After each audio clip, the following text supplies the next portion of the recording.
கருவாக்கி உருவாக்கி எனையாண்டு காத்தருளும் இறைவா நன்றி. எங்கும் நிறைந்தோனே எல்லை இலாதானே, எங்கேயும் எப்போதும் என் குலம் காப்பவனே. நெஞ்சம் துணிய துணையாய் வருவாய், நேர்மறை உணர்வுகள் பெருகிடச் செய்வாய். உடலில் உறுதியை பெரிதாய் தருவாய், உனை உணரும் அறிவை என்னுள்ளருள்வாய். சுற்றமனைத்தும் காப்பவனே, செய்தொழிலில் ஏற்றம் தருபவனே, எடுத்த செயலில் வெற்றி கொடு, என் ஆற்றல் பெருகிட அருளை கொடு.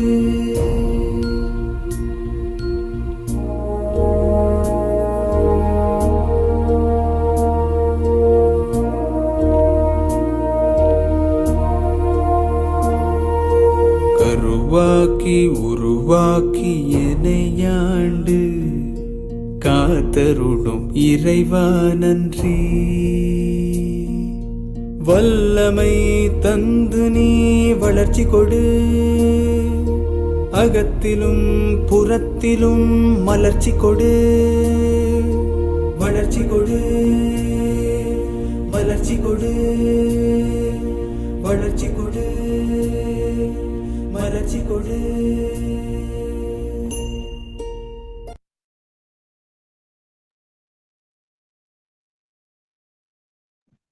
மீண்டும் அனைவருக்கும் இனிய காலை செல் வணக்கம்.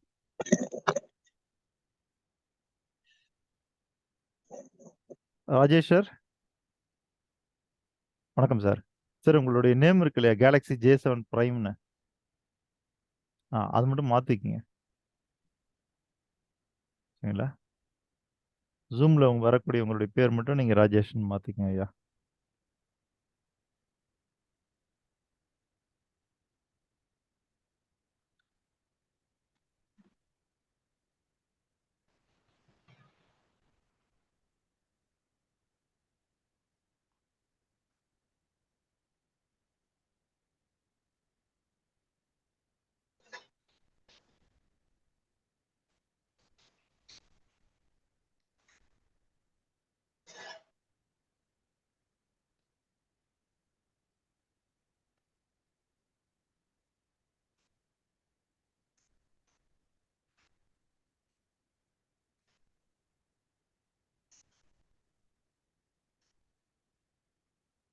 லக்ஷ்மி வந்துட்டீங்களா? கார்த்திக் சார் வந்தாச்சா? சார்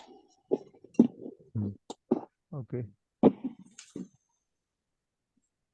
சார் நானும் வந்துட்டேன் சார் 2 minutes.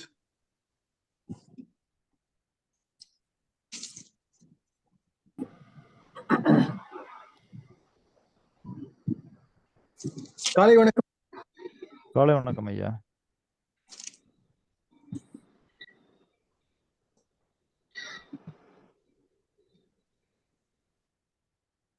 மில்டன் ஐயா, நேத்து நீங்க வரல, அதனால உங்க கேள்விக்கு பதில் சொல்லல. அந்த கேள்விகளை ஒண்ணு கேட்க முடியுமா? கேக்குறீங்க குறிப்பா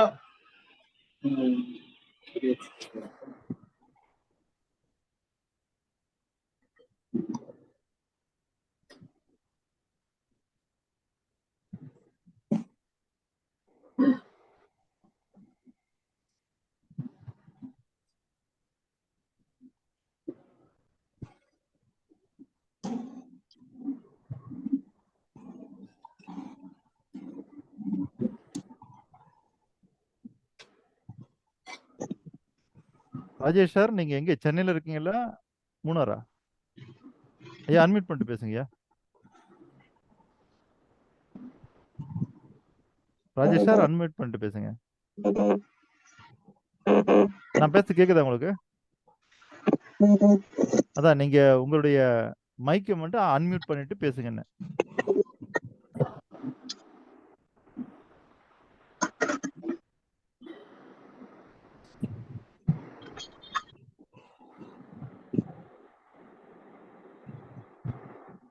அன்மியூட் பண்ணிட்டீங்களா சார்?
ராஜேஷ் சார் அன்மியூட் பண்ண முடியலையா? உங்க ஸ்கிரீன்ல பாருங்க, மைக் மாதிரி ஒரு ஒரு சிம்பிள் இருக்கும், அது மேல பாருங்க கிராஸ் பண்ணிருக்கோம், அதை தொட்டீங்கன்னா போதும் நீங்க. ஏன்னா உங்களுக்கு இப்ப நான் பேசுறது கேட்கும். உங்களுடைய ஸ்கிரீன்ல ஒரு பக்கம் வீடியோ சிம்பிளும் ஒரு பக்கம் ஆடியோ சிம்பிள், மைக் சிம்பிள் இருக்கும். அந்த மைக்கை மட்டும் தொடுங்க. இப்ப பேசுங்க ஐயா.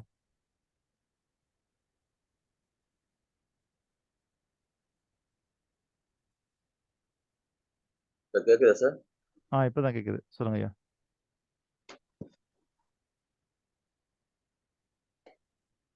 அஜய் சார் கேக்குதுங்களா நான் பேசுறது? கேக்குது சார். சரி, ஓகே. ஆகவே நம்முடைய குழுல புதிதாக இணைந்திருக்கிறார் சார். இப்ப நீங்க இருக்கிறது சென்னையா, மூணாரா? இல்ல, மதுரை சார். மதுரை. மதுரை. எஸ். நன்றிங்க.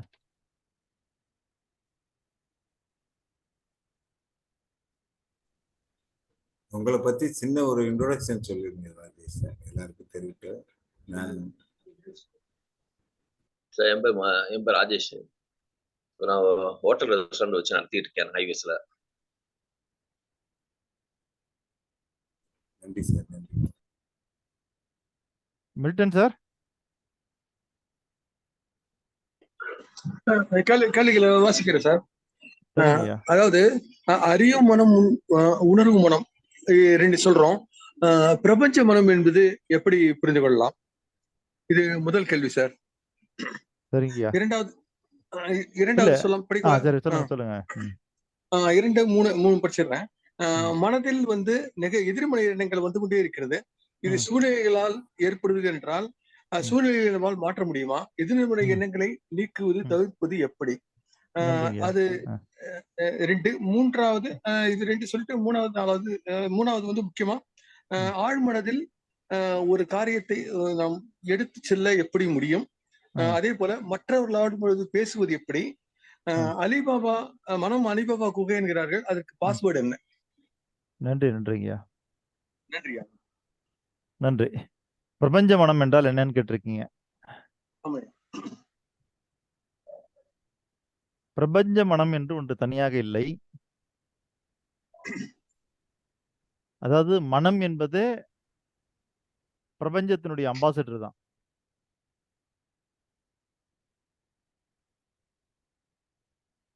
ராஜசேகர் ஐயா லைன்ல இருக்கீங்களா?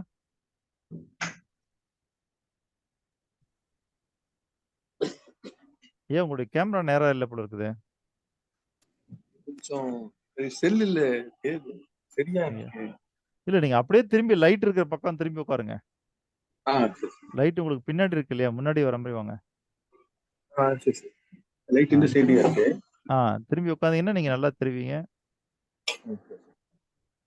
I think it's better நினைக்கிறேன்.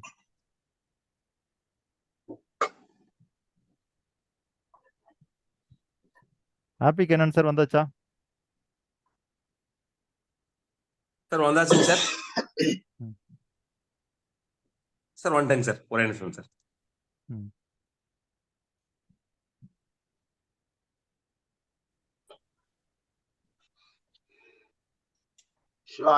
ஐயா வணக்கம். ஏழுமலை சொல்லுங்க ஐயா.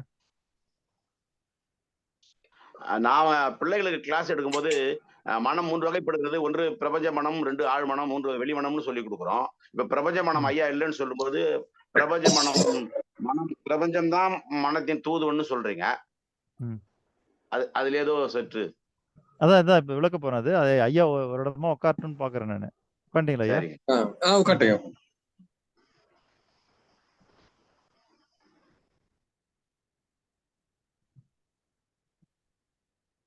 அதாவது பிரபஞ்சத்துடன் தொடர்பில் இருப்பவை எதுன்னு கேட்டீங்கன்னா நம்முடைய மனம்தான். ஆகவே பிரபஞ்சத்திற்கென்று தனி மனம் கிடையாது. பிரபஞ்ச மனம் என்பது பிரபஞ்சத்துடன் தொடர்பில் இருக்கக்கூடிய மனம் என்று பொருள்.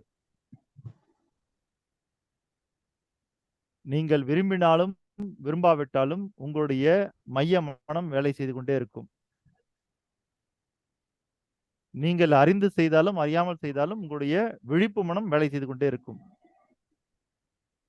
ஆனால் எப்பொழுது நீங்கள் இந்த இயற்கையை புரிந்து கொள்கிறீர்களோ, இந்த பிரபஞ்சத்தினுடைய தன்மைகளை புரிந்து கொள்கிறீர்களோ, அப்பொழுது இந்த மனம் மீண்டும் தன்னுடைய சில கர்த்தாவாகிய பிரபஞ்சத்துடன் தொடர்பில் இருக்கிறது. ஆகவே பிரபஞ்சம்தான் நமக்கு மனதை படைக்கின்றது. ஒவ்வொரு உயிருக்குள்ளாரையும் மனதை படைப்பது எதுவென்றால் பிரபஞ்சம்தான். ஆனால் எல்லாவற்றிற்கும் மனம் இருக்கின்றது என்று எல்லா உயிர்களும் உணர்வது கிடையாது. அப்படி உணர்ந்த உயிர்கள் அதனுடன் தொடர்பில் இருக்கிறதா என்றால் தொடர்பில் இருப்பதில்லை. எல்லாருக்கும் மனம் இருக்கும், எல்லா மனமும் இயங்குது. அதுல ஒன்று மைய மனம், இன்னொன்று விளிம்பு மனம் நம்ம பார்த்தோம்.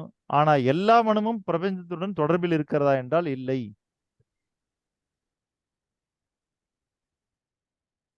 அப்போ எந்த மனமெல்லாம் பிரபஞ்சத்துடன் தொடர்பில் இருக்க ஆரம்பிக்கிறதோ அல்லது தொடர்புக்கு மாறுகிறதோ அப்படி மாறக்கூடிய மனங்களுக்குத்தான் பிரபஞ்ச மனம் என்று பெயர். ஐயா புரியுதுங்களா ஐயா? புரியுது. இல்ல ஏழுமலை ஐயாவும் கேக்குறேன்.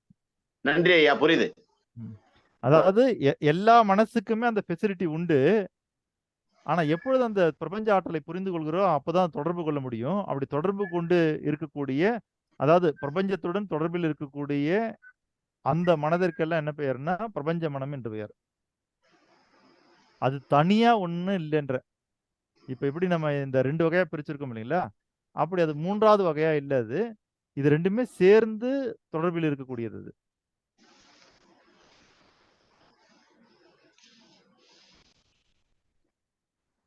சரிங்களா ஐயா? மகிழ்ச்சி. சார் சிவபாலன் சார், சொல்லுங்க ஐயா.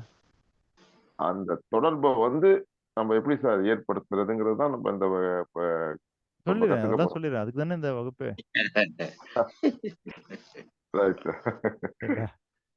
இந்த ஏதோ ஒரு படத்துல விவேக்கும் மயில்சாமியும் உட்கார்ந்து அந்த கோடீஸ்வரர் நிகழ்ச்சி நடத்துவாங்க. நீங்கள் படிப்படியாக முதல் கேள்விக்கு 1000 ரூபாய், 2வது கேள்விக்கு 2000 ரூபாய், 3வது கேள்விக்கு 5000 ரூபாய், இப்படி நீங்கள் 14வது கேள்விக்கு பதில் சொன்னீர்கள் என்றால் உங்களுக்கு கோடின்வான். அப்படின்னா நீங்க டைரக்டா 14வது கொஸ்டினுக்கே போயிடுங்க அப்படின்னுவான். அந்த மாதிரி நீங்க இப்போ நேரா 14வது கொஸ்டினுக்கு போக சொல்றீங்க. நன்றிங்க. சரி, மில்டன் சார் உட்காந்தாச்சா? ஏன்னா உங்களுடைய கேள்விகளுக்கு தான் பதில் கொடுக்கணும். சரிங்க சரிங்க. சரி, இப்போ உங்களுக்கு அது புரிஞ்சிருச்சா? புரிஞ்சு சார். எந்த மனம் பிரபஞ்சத்துடன் தொடர்பில் இருக்கிறதோ அது பிரபஞ்ச மனம். சரிங்க சரிங்க. சரிங்களா? அவ்வளவுதான். அப்புறம் மனதில் தோன்றும் எதிர்மறை எண்ணங்களை கடந்து செல்வது எப்படி? சூழ்நிலைகளை வெல்வது. சூழ்நிலைகள் நம்ம பாதிக்காதபடி பார்த்துக்கொள்ளும். அதாங்க ஐயா, அந்த சூழ்நிலைகளை உருவாக்குவதே உங்களுடைய மனம்தான். சரிங்களா? சூழ்நிலைகளை உருவாக்குவதே உங்கள் மனம்தான். மீண்டும் அந்த சூழ்நிலைகளிலிருந்து அந்த மனம் கற்றுக்கொள்கிறது. அதாவது உங்களுக்கு 2 வாழ்க்கை இருக்கிறது. ஒவ்வொரு மனிதனுக்கும் 2 வாழ்க்கை இருக்கிறது. ஐயா, உலகத்துல உள்ள மக்கள் தொகை எவ்வளவு? அருணகிரி ஐயா இப்ப டேட்டா கொடுத்துருவாங்க. சரி 800 கோடி 800 கோடி 800 கோடி மக்கள் வாழக்கூடிய உலகம் எத்தனை உலகம் இருக்கிறது? ஒரே உலகம் தான். இல்ல ஏற்கனவே நான் பல தடவை சொல்லியிருக்கிறேன். இது யாருக்காவது ஞாபகம் இருக்கான்னு பாக்குறது தான் கேட்கிறேன். வேற ஒண்ணும் இல்ல. ஒவ்வொருத்தருக்கும் தனி உலகம். அப்போ 800 கோடி மக்கள் வாழக்கூடிய உலகம் எவ்வளவு இருக்குன்னு கேட்டீங்கன்னா 800 கோடியே ஓர் உலகம். அது ஓர் வந்து பிரபஞ்சமா சார்? இல்லைங்க. அதாவது என்னன்னா எல்லா மக்களும் வாழக்கூடிய புற உலகம் ஒன்று. 800 கோடி மக்களுக்குள்ள இருக்கிற அக உலகம் ஒன்று.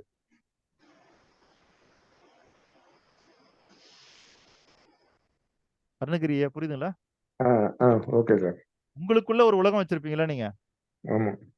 சரிங்களா? அந்த உலகம் 800 பேருக்கும் வேற வேற உலகம். ஆனா 800 பேருமே வாழக்கூடிய புற வாழ்க்கை இருக்கு பாருங்க. அது எல்லாருமே நம்ம எல்லாரும் ஒரே உலகத்துல தான் வாழறோம். அதான் 800 கோடின்னு சொல்றோம் நம்ம. இப்ப புரியுதுங்களா? புரியுது சார். அப்ப 800 கோடி பேர் மக்கள் மனசுல இருக்கக்கூடிய அக உலகம் வேறு, வெளியில இருக்கிற புற உலகம் வேறு. அப்போ நம்ம எல்லோருமே சரிங்களா பார்க்கக்கூடிய உலகம் எது ஒரே உலகம்னு கேட்டீங்கன்னா நம்முடைய புற உலகம் தான் ஒன்று. 800 கோடி பேருக்குமே புற உலகம் மட்டும்தான் ஒன்று. அக உலகம் 800 கோடி உலகம் இருக்குது. சரிங்களா? கார்த்திகேயா கேளுங்க ஐயா. ஐயா வணக்கம் ஐயா. வணக்கம் இப்ப ஐயா. இந்த ஒரு தகவல் சொல்றீங்க பாத்தீங்களா, 800 கோடி அப்படின்னு ஐயா வந்து பாப்புலேஷன் சொல்லிட்டாரு. அது கண்டிப்பா 800 கோடி கரெக்டா 8000 இருக்காது. அது ஓடிட்டே இருக்கும், பாப்புலேஷன் ஓடிட்டே இருக்கும். டேண்டேட்டிவ் நம்பர் சார், டேண்டேட்டிவ் நம்பர். ஒரு ஸ்டாட்டிஸ்டிக்ஸா ஒரு நம்பர் அது. அதுவே வந்து இட்ஸ் நாட் இல்ல, கரெக்ட். குத்து மதிப்பான நம்பர் தான் அது. ஒவ்வொரு நொடியும் மாறிக்கிட்டே இருக்கு. ஆமாங்க சார். நான் இல்ல அந்த அதான் குத்து அதுக்கு பேரு புள்ளி வரும்னு பேரு. அதாங்க சார், அந்த ஸ்டாட்டிஸ்டிக்ஸ் புள்ளி வரதை நீங்க கரெக்டா எடுத்துட்டீங்க. ஓகேங்களா? அதுவே ஒரு ஸ்டாட்டிஸ்டிக்ஸ் தான். ம். அதுல எல்லாருக்கும் ஒரு உலகம் இருக்குன்னு நீங்க சொல்லிட்டீங்க. பிளஸ் இந்த உலகம் சேர்த்து 800 கோடி ஒண்ணு உலகம்னு சொல்லி முடிச்சிட்டீங்க. ஓகேங்களா? இந்த தகவல் நீங்க எங்க இருந்து எடுத்தீங்க? எல்லார்ட்டும் 800 கோடி ஒண்ணு உலகம் இருக்கு அப்படிங்கறத எங்க இருந்து எடுத்தீங்க நீங்க? எங்க இருந்து எடுத்தீங்கன்னா? மீன்ஸ் எங்க ரெஃபரன்ஸ் இருக்கு? எங்க இருந்து எடுக்கல. நான் உங்களுக்கு சொல்றதே நான் நடத்தக்கூடிய எல்லா பாடங்களும் நான் உணர்ந்ததுதான்றேன். சரி, நீங்க எங்க இருந்து உணர்ந்தீங்க அத? பிரபஞ்சத்துல உணர்ந்துட்டு இருக்கிறேன். பிரபஞ்சத்துல உணர்ந்துட்டு இருக்கிறீங்க. அப்போ உங்க பிரபஞ்சத்துல நீங்க உணர்ந்ததை நீங்க சொல்றீங்க. அது மாதிரி ஒவ்வொருத்தரும் ஒரு பிரபஞ்சம் இருக்குல்ல, அவங்க உணர்ந்ததையும் சொல்லலாம்ல. இல்ல இப்போ எனக்கு தான் புரியல. நீங்க ஏதோ சரியா தான் கேக்குறீங்க. எனக்கு புரியல. எனக்கு புரியுற மாதிரி கேளுங்க. இல்ல இப்ப நீங்க டயலாக மாத்திட்டீங்க. ஆக்சுவலா எல்லாருமே வந்து இதே பதில சொல்லுவாங்க. இப்ப நீங்க சொல்லிட்டீங்கல்ல, நீங்க கரெக்டா தான் பேசுறீங்க, எனக்கு தான் புரியலன்னு சொல்லிட்டீங்கல்ல. இப்ப இந்த குரூப்ல இருக்கிற 13 பேரும் அதே தான் சொல்லுவாங்க. சார் நீங்க கரெக்டா தான் பேசுறீங்க, நான் தான் புரிஞ்சுக்கல அப்படின்னு சொல்லுவாங்க. சோ அவங்கவுங்க உலகத்துல அது இருக்கு. ஆனா என்னோட உலகத்துல நான் என்ன சொல்றேன் அப்படின்னா, என்னோட உலகமும் அசோக் சாரோட உலகமும் பேசும்போது இணையும் போது அசோக் சாருக்கு தனி உலகம், எனக்கு தனி உலகம், அசோக் சார் கார்த்திக்கு தனி உலகம் அப்படி நம்ம பார்ப்போம் நம்ம. ஏன்னா நம்ம வந்து 800 கோடி பேர் இருக்கிறாங்க, 800 கோடி உலகம் இருக்கு. Nothing matter for me. எனக்கு ஒண்ணுமே கிடைக்காது. அதனால இங்க நான் பர்ஃபெக்டா என்ன சொல்றேன் அப்படின்னா, எனக்குன்னு ஒரு உலகம் இருந்துச்சுன்னா நான் ரொம்ப பெருமையா நம்புறேன். அப்படி ஒரு கருத்தை என்கிட்ட பதிய வச்சதுக்கு நான் வந்து மனமாற நன்றி சொல்றேன். அதே நேரத்துல இல்லைங்கய்யா, இப்போ இதுல எது புரியலன்னு சொன்னீங்கன்னா நான் புரிய வைக்கிறதுக்கு முயற்சி பண்ணுவேன். சார் இந்த தகவல் உங்களுக்கு புரிஞ்சுதா? இல்ல சார், எது புரியலங்கிறது மேட்டர் இல்ல சார். நீங்க சொல்ற கருத்துக்களுக்கெல்லாம் ஒரு ரெஃபரன்ஸ் இருக்கணும். எல்லாம் என்கிட்ட உதிக்குது, எல்லாத்தையும் என்கிட்ட உதிக்குது, நான் சொல்றேன் கேளுங்க அப்படின்னு சொல்லும் போது என்கிட்ட சிலது உதிக்கும். புரியுதுங்களா? அத உங்களால கேட்க என்ன சார்? இல்ல அதுதாங்க ஐயா சொல்ல வரேன். அதுதான் சொல்ல வரேன். நம்ம எல்லாருமே ஒரு உலகத்துல வாழ்வதுன்னா புற உலகம் மட்டும் ஒன்று, அக உலகம் ஒவ்வொருத்தருக்கும் தனித்தனி. அந்த அக உலகம் தனித்தனின்னு சொல்றீங்களே ஐயா, இப்ப அக உலகத்துல நானும் இல்ல அது புரிஞ்சிருச்சா உங்களுக்கு? நல்லா புரிஞ்சது. டெஃபினட்டா. அப்ப 800 கோடி மக்கள் இருக்காங்கன்னா 800 கோடி மக்களுக்கும் உள்ள இருக்கிற அக உலகம் வேற. ஆமா வேற, கண்டிப்பா வேற. சரிங்களா? ஆனா 800 கோடி மக்களும் இருக்கக்கூடிய புற உலகம் வேற. வேற, கண்டிப்பா. நான் எதுவுமே இல்லைன்னு சொல்லல. அப்போ என்னன்னா நம்ம வாழ்ந்து கொண்டிருக்கக்கூடிய உலகம் மொத்தம் எத்தனைன்னு கேட்டீங்கன்னா 800 கோடியே ஒரு உலகம். அது வந்து உங்களோட உலகத்துல நீங்க கண்டுபிடிச்ச ஒரு உண்மை. சரிங்களா? சரி. ஏன் உலகத்துல நான் கண்டுபிடிச்ச உண்மை என்ன அப்படின்னா, ம். உங்களோட உலகமும், இந்த 800 கோடி பிளஸ் ஒரு உலகமும், என்னோட உலகமும் சேர்ந்து 800 கோடியே 2 உலகம் அது. ஏன்னா கார்த்திக் சாரும், அசோக் சாரும் ஒரு ரூம்ல உட்கார்ந்து பேசுனாங்கன்னா, அது ஒரு உலகம். அது எந்த உலகம்னா, கார்த்திக், அசோக் உலகம் அது. அங்க வந்து ரிச் நாராயண் சார் வராரு அப்படின்னா, கார்த்திக், ரிச் நாராயண் சார், அசோக் உலகம் அது. அது மாரி உலகம்ங்கிறது வந்து நம்பர் வச்சு கண்டே பிடிக்க முடியாது. 100% ஏன்னா, அந்த 800ன்னு சார் சொன்னதே ஒரு ஸ்டாட்டிஸ்டிக்ஸ் சொல்லிட்டாரு. அது சும்மா ஒரு ஆர்டர் நம்பர் சரிங்களா? அது வந்து ரெஃபரன்ஸே கிடையாது. அத வச்சுட்டு அதுக்கு மேல ஒரு ரெஃபரன்ஸ் கட்டுறீங்க பார்த்தீங்களா? அது வந்து டோட்டல் டேமேஜ் ஆயிரும் அப்படிங்கிறது எனது கருத்து. அதனால வந்து சிம்பிளா என்ன சொல்றேன்னா, எல்லாருக்கும் ஒரு உலகம் இருக்குங்கிறத நான் புரிஞ்சுக்கிட்டோம். அதுல வந்து மாற்று கருத்தே இல்ல. உங்களுக்கு ஒரு உலகம் இருக்கு, எனக்கு ஒரு உலகம் இருக்கு. இந்த உலகம்லாம் சேர்ந்து ஒரு உலகம் இருக்கு அப்படின்னு அந்த ட்ராக்ல போனீங்கன்னா, அடுத்த கட்டம் என்ன வரும்? ரிச் நாராயணன் சாருக்கும், அருணகிரி சாருக்கும் ஒரு இடத்துல உட்கார்ந்து பேசுனாங்கன்னா, அது ஒரு உலகம். அது நமக்கு தெரியாது. நீங்க 3 பேர் உட்கார்ந்து பார்த்தீங்கன்னா, உங்க 3 பேரும் ஒரு உலகம். அதுபோல உலகம்ங்கிறது எண்ணில் அடங்காது இருக்கிறது என்பது எனக்கு தாழ்மையான கருத்து. இது என் உலகத்துல வந்ததுயா. நான் சொல்றதுக்கு என்னால சொல்லாம இருக்க முடியல. கடந்து போக முடியல. இல்லைங்க. அப்படி நீங்க கடந்து சொல்லாம போயிட்டேன்னு இருக்க வச்சுக்கங்க. வேணாம். நீங்க சொல்லுங்க. நான் வேணான்னு சொல்ல வரல. நான் சொல்றது உங்களுக்கு புரிஞ்சுதா? தாராளமா புரிஞ்சுது. நல்லா புரிஞ்சுது. இல்ல புரிஞ்சுதுன்னா, இப்ப நீங்க இந்த விளக்கம் எனக்கு தரமாட்டீங்களேன்றேன். எப்படி சார் தரமாட்டேன்னு சொல்றீங்க? உங்க உலகத்துல உங்களுக்கு புரிஞ்சத நீங்க என்கிட்ட சொல்லிட்டீங்க. இப்போ கார்த்தி சார் நீங்க இருக்கிறீங்க. நான் ம். இருக்கிறேன். 2 பேரும் ஒரு ரூம்ல இருந்தா, ம். அப்ப அது 800 கோடியே 2 உலகம்ன்றீங்களா? ஆமா. உங்க உலகம் வேற, என் உலகம் வேற, வெளியில இருக்க உலகம் வேற, நம்ம 2 பேர் இருக்கிற உலகம் இன்னொரு வேற. அதாவது இப்ப நான் இங்க என்ன சொல்றேன்னா, அக உலகம், புற உலகம்னு சொல்றேனா? சரி, ஓகேங்களா? இப்ப நீங்களும் நானும் ஒரு இடத்துல இருக்கிறோம். சரி, 2 பேருக்கும் புறம் ஒன்றுதான். சரி, அகம் தான் வேறுபடும். சரி, சரிங்களா? 2 பேரும் ஒரே இடத்துல இருந்தாலும், நம்முடைய புறம் ஒன்றுதான். சரி, சரிங்களா? அகம் வேற. அப்ப என்னன்னா, சரி, உங்க உலகம் ஒண்ணு, என் உலகம் ஒண்ணு, சரிங்களா? அடுத்தது புற உலகம் ஒண்ணு. மொத்தம் 3 உலகம் தான் அந்த இடத்துல. சரிங்க சார். சரிங்களா? சரிங்க சார். அப்ப இந்த இடத்துல நான் சொல்ல வர்றது என்னன்னா, உங்களுக்குன்னு ஒரு உலகம் தனியா உள்ள இருக்குதா இல்லையா? இருக்கு சார். எனக்குன்னு ஒரு உலகம் தனியா உள்ள இருக்குது. இருக்கு சார். இது 2த்துக்கும் என்ன பேருன்னா, அக உலகம். அக உலகம். ஓகே. சரிங்களா? நாம 2 பேரும் சந்திக்கிற உலகம் இருக்கு இல்லையா? அது ஒரு ரூமுக்குள்ள இருந்தாலும், நம்ம 2 பேரும் சந்திக்கிறது புற உலகம். புற உலகம். ஓகேவா? இப்போ நம்ம 2 இந்த பேரும் புற உலகம் சந்திச்சுட்டு இருக்கு இருக்க இல்லையா? நேரத்துல இந்த புற உலகம் 2 பேரும் சந்திக்கும்போது மாறி விடுகிறதா? கண்டிப்பா மாறுது சார். கண்டிப்பா மாறுது. இல்ல இப்ப இப்ப அந்த உலகத்துல வேற யாரும் இல்லன்றீங்களா? ஆமா. நம்ம 2 பேர் தானே இருக்கோம் அந்த உலகத்துல. நம்ம 2 பேரும் பேசிட்டு இருக்கோம். அதே நேரத்துல ரிச் நாராயணன் சாரும், அருணகிரி சாரும் பேசிட்டு இருக்கிறாங்க. இன்னொரு ரூம்ல தனியா பேசிட்டு இருக்காங்க. அங்க ஒரு உலகம் கிரியேட் ஆகுதுல்ல. அது ஒரு இல்லைங்க. புற உலகம் நான் தானே என்ன சார். கேட்கிறேன்னா, அகம், புறம்னு 2 பிரிக்கிறேன். 3வது பிரிவு நீங்க என்ன சொல்றீங்கன்னு கேட்கிறேன் நானு. இது அகத்துல சேருதா? புறத்துல சேருதா? ஆ இப்ப நீங்கள் நானும் பேசுனோம்னா, எனக்குள்ள அகம்ங்கிறது எனக்குள்ள இருக்கும். உங்களுக்குள்ள ம். அகம்ங்கிறது உங்களுக்குள்ள இருக்கும். சரி. நீங்களும் நானும் பேசும்போது, அகத்துல இருந்து நான் கொஞ்சம் வெளில கொண்டு வருவேன். உங்க அகத்துல இருந்து கொஞ்சம் வெளில கொண்டு வருவீங்க. அந்த ம். உங்க அகத்துல இருந்து கொஞ்சமும், என்னோட அகத்துல இருந்து கொஞ்சமும் சேர்ந்து இன்னொரு உலகம் உருவாகும் அப்படிங்கிறது தான் எனது கருத்து. அதுதாங்க. அது என்ன உலகம்ன்றேன். அக உலகமா? புற உலகமா? அது நமக்கான புற உலகம். அசோக் குமார் சாருக்கும் கார்த்திக்கான புற உலகம் அது. அது வேற யாருக்கும் இடம் கிடையாது அங்க. ஐயா மத்தவங்களுக்கு அந்த ரூம்ல இடம் இருக்குதா? இல்லையான்னு கேட்கல நானு. ஆமா. சரிங்களா? உங்களுக்கு வெளியில இருக்கிற உலகம், சரிங்களா? எத்தன உலகம்ன்னு கேட்கிறேன் நானு இப்போ. அது என்ன பொறுத்தவரைக்கும் சார், என்ன ம். பொறுத்தவரைக்கும் அக உலகம், புற உலகம். ம். நான் என்னைக்கு அசோக் குமார் சாரோட பேச ஆரம்பிச்சேனோ, அப்ப அசோக் குமார் சாருக்கும் கார்த்திக்கும் ஒரு உலகம் உருவாகுங்கிறது தான் என்னோட கருத்து. இல்ல நான் என்ன சொன்னேன், நீங்க அசோக் குமார் சாரையே சந்திக்க வேணாம். சரி. நீங்க சொல்றது படி கார்த்தி சார் ஒரு ரூம்ல இருந்தாருன்னா, அந்த ரூம் ஒரு உலகம்ன்றீங்க. ஆமா, சரிங்களா? அப்ப ஆமா. இந்த உலகத்துல வந்து என்னன்னா, எத்தன கோடி ரூம் இருக்குதோ, அத்தன கோடி உலகம் இருக்குன்றீங்களா? புற உலகம். ஐயா, நான் வந்து ஒரு ரூம்ல தனியா இருந்தேன்னா, உங்க சார் புரிதலுக்காக ரூம்னு சொல்றேனே தவிர, அது வந்து என்னோட அகம் தான். அதுல வந்து மாற்று கருத்து இல்ல. அது என்னோட உலகம், என்னோட அகம். என்னைக்கு அசோக் சார் என்னோட ரூம்குள்ள வர்றாரோ, அன்னைக்கு அசோக் சார் அவரோட உலகத்த பத்தி சொல்லும்போதும், என்னோட உலகத்த பத்தி சொல்லும்போதும், அங்க வந்து 3வது உலகம் உருவாகுது என்பதுதான் கருத்து. ஏன்னா, நீங்க என்னதான் என்ட்ட சொன்னாலும் என்னோட அக உலகத்த மாத்த முடியாது நீங்க. சரிங்களா? உங்கள மாத்த அக முடியாது. உலகத்த நான் மாத்த முடியாது. ஆனா நம்ம 2 பேரும் பேசுறோம் பாத்தீங்களா, அந்த பேச்சு வந்து ஒரு புது உலகத்தை உருவாக்குது. அது வந்து நமக்கான ஒரு புது உலகம். அந்த உலகத்துல ரிச் நாராயண் இல்ல சார் அதாங்கய்யா, அங்க 802 கோடி உலகம் எங்க வந்ததுன்னு கேக்குறேன். நீங்க சரியா தான் சார் பேசுறீங்க. நான் தான் தப்பா பேசுறேன். நன்றி சார்.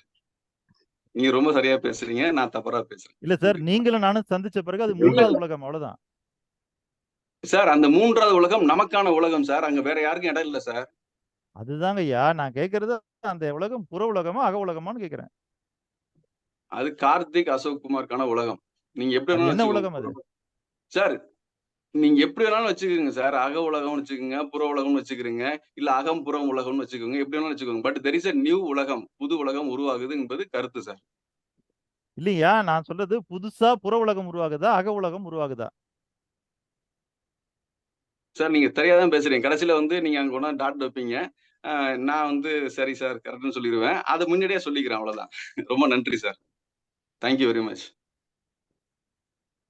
ரொம்ப ரொம்ப நன்றி. ஏன்னா நான் சொல்றது உங்களுக்கு புரியல அப்படிங்கிற போது நீங்க சொன்ன அதே பதில நான் சொல்லிக்கிறேன் சார். நீங்க சொன்னது எனக்கு வந்து புரியல சார் அப்படின்னு நான் சொல்லிக்கிறேன். அப்புறம் வந்து என்னுடைய கருத்துக்கு ஒரு இடம் இல்ல அப்படிங்கறத நான் உணர்ந்துக்கிறேன்.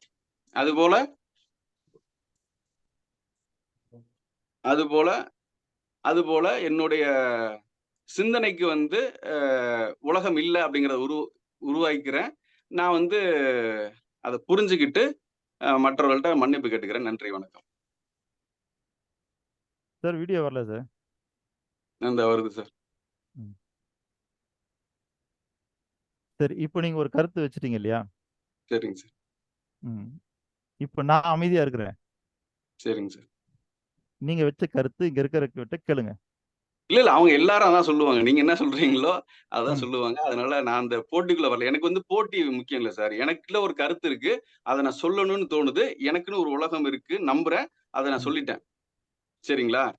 இப்போ வந்து சார் கார்த்திக் சார் அவர் ஒரே ஒரு கேள்விக்கு பதில் கேட்கிறாரு. அது ஆம் இல்லை, அவ்வளவுதான் சார்.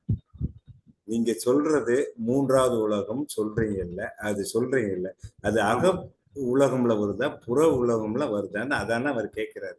அதுக்கு போல நான் ஒரு கருத்து சொல்றேன், நீ கருத்து அது இல்ல. அவர் கேட்கறத நல்லா புரிஞ்சுக்கோங்க. நீங்க கேள்வி கேளுங்க. அவர் எவ்வளவு விளக்கம் சொல்றது கரெக்டா இருக்கிறாரு. இங்க எல்லாருக்கும் புரியுது. நீங்க என்னன்னா உங்களோட கருத்து ஏதோ ஒண்ணு நினைக்கிறீங்க, அதை வந்து பொது கருத்தா கொண்டு வர்றீங்க. நல்லது. ஆனா பொது கருத்துக்கு அவர் கேட்கறதுக்கு பதில் கொடுத்தாதான் பொது கருத்து வரும். இல்லைன்னா வந்து இந்த கிளாஸே நடக்காது. புரியுதா?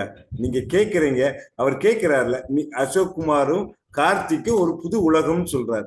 அந்த புது உலகம் அக உலகத்துல வருதா புற உலகத்துல வருதான்னு கேட்கிறாரு.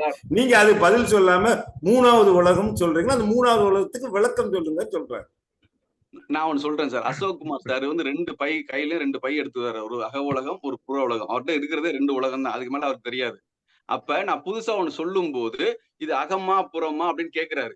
நான் சொல்றேன் சார், அது நமக்கான அகம், நமக்கான அகம், எனக்கான புறம். அது எனக்கு புறம். அது அசோக்குமார் சாருக்கும் புறம். அது ஆனா அசோக்குமார் கார்த்திக்கான ஒரு அகம். அது வந்து கண்டிப்பா ஒரு 3வது உலகம் தான் அது. இப்ப நாராயணன் சார் வராரு அப்படின்னா, நாராயணன் சாரு, கார்த்திக் சாரு, நம்ம 3 பேர்ட்ட ஒரு அக உலகம் இருக்கும். நம்ம 3 பேரும் நம்ம கருத்தை வெளில சொல்லும் போது நம்ம 3 பேருக்கான ஒரு புற உலகம் கிரியேட் ஆகும். நான் என்ன சொல்றேன்னா 800 கோடி அப்படின்னு சொல்லிட்டு அது ஒரு ஸ்டாட்டிஸ்டிக்ஸ் நம்பர் வச்சுக்கிட்டு 800+1ன்னு போட முடியாதுன்னு சொல்றேன். தட் அப்படி ஃப்ளோட்டிங் அப்படின்னா உங்களுடைய அந்த 8+1க்கு வேல்யூ இல்ல. 800 கோடிங்கிறது எவ்வளவு நம்பரு? அதுல 1 ஆட் பண்ணீங்கன்னா என்ன ஒண்ணுமே தெரியாது. அது கடல்ல ஒரு சொட்டு தண்ணீர் ஊத்துற மாதிரிதான் அது. அதனால தயவு செய்து வந்து நீங்க என்ன சொல்ல வரீங்கிறத நான் புரிஞ்சுக்கிட்டேன். அதே மாதிரி நீங்க சொல்ற எக்ஸ்பிளனேஷன்னாலதான் என்னோட கேள்வியும் வருது. நீங்க நிறைய சொல்றீங்க, இப்ப விதைக்கிறீங்க பாத்தீங்களா? விதைக்கிறதுனாலதான் அவுட்புட் ஒரு சும்மா இருந்தா தூங்கிட்டு இருப்ப நேரம். அது சொல்லணும்னு தோணுச்சு, சொல்லிட்டேன். அவ்வளவுதானே தவிர மற்றபடி தவறு இல்ல. இப்ப வந்து நாராயண் சார் வந்து அக உலகமா புற உலகமான்னு கேட்டார் அப்படின்னா, சார் இது வந்து எனக்கான புறம், அசோக் சாருக்கான புறம், எங்களுக்கான அகம் அப்படின்னு நான் சொல்லி முடிக்கிறேன் சார். நன்றி, வணக்கம். அன்பு செல்வன் சார் ஏதோ பேசணும். அன்பு செல்வன் சார் சொல்லுங்க சார். இல்லையா, எதுவும் இல்லை. ஆக்சுவலி என்னன்னா சார் சொன்னது மேபி நீங்க அந்த 8 கோடியே அந்த மாதிரி சொல்லும் போது நம்ம 1ன்னு சொல்றதுக்கு வேல்யூ இல்லைன்னு சொல்றாரு சாரு. அவர் என்ன சொல்ல வர்றாருன்னா, நம்ம 2 பேர் இணையும் போது அதுக்கு ஒரு உலகம் உருவாகுது. அந்த மாதிரி 2 பேரோ 3 பேரோ இருக்கும்போது அங்க ஒரு புற உலகம் உருவாகுதுன்னு சொல்ல வராரா? இல்ல எல்லாருக்குமே ஒரு புற உலகம் தான், அக உலகத்துல இருந்து நம்ம இணையும் போது அதுக்கு தனித்தனியான உலகம் இல்லைன்றத நான் சொன்னேன் ஐயா. அவ்வளவுதான், வேற ஒண்ணும் இல்லை. இல்லைங்க ஐயா சொல்றது எனக்கு தான் புரியல, மத்தவங்களுக்கு எல்லாம் புரியுதா? இல்ல நான் புரிஞ்சுக்கிட்டது அதுதான் ஐயா சொல்றது. நீங்க சொன்ன மாதிரி அவர் அகமும் இணையும் போது அங்க ஒரு புறம் உருவாகுது. அந்த மாதிரி எத்தனை பேர் அகம் இணைஞ்சாலும் அதுக்கு ஒரு புறம் உருவாகுதுன்ற மாதிரி தான் ஐயா சொல்ல வராருன்றது நான் புரிஞ்சிட்டு இருக்கேன். நிறைய புரிஞ்சுக்கிட்டீங்க அன்பு செல்வன் சார், ரொம்ப நன்றி. அப்படிதானே ஐயா? 100% கரெக்ட் சார், நீங்க புரிஞ்சுக்கிட்டீங்க. ஆனா அந்த புறம் எல்லாமே ஒரே புறம் தானே ஐயா? அகம்ன்றதுதான் தனித்தனி, புறம்ன்றது எல்லாம் ஒண்ணு தானே? அதுதான் நீங்க வேற லெவலுக்கு போயிட்டீங்க சார், எனக்கு அது தெரியல. இப்ப தெரியல, உண்மையிலே தெரியல எனக்கு. நீங்க வேற லெவலுக்கு போயிட்டீங்க. ஏன்னா இப்ப நானும் அசோக்குமார் சாரும் ஒரு ரூம்ல உட்காந்து பேசிட்டு இருக்கோம்னு வச்சுங்களேன், எங்களுக்கான ஒரு புறம் உருவாயிரும். கருத்தியல நான் ரிலீவ் ஆயிக்கிறேன் சார், அங்க போயிடுறேன். Okay sir, okay sir, okay. நீங்க தான் ஹோஸ்டா இருக்கீங்க. ஓகே சார், சரி. அன்பு செல்வன் சார், இப்ப நானும் அசோக்குமார் சாரும் பேசுறோம், அங்க ஒரு புற உலகம் உருவாயிருக்கு. உங்களுக்கு அந்த உலகத்துல எது கனெக்ஷன் இருக்குன்னு கேக்குறீங்களா?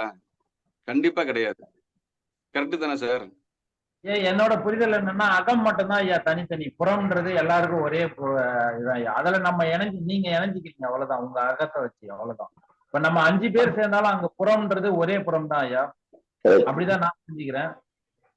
ஓகே, அன்பு செல்வன் சார், நீங்க ரொம்ப சரியா சொன்னீங்க. கார்த்திக் சார், இப்ப நான் உங்களோட இந்த வாதத்துல இருந்து என்ன புரிஞ்சுக்கிட்டேன்றது சொல்றேன்.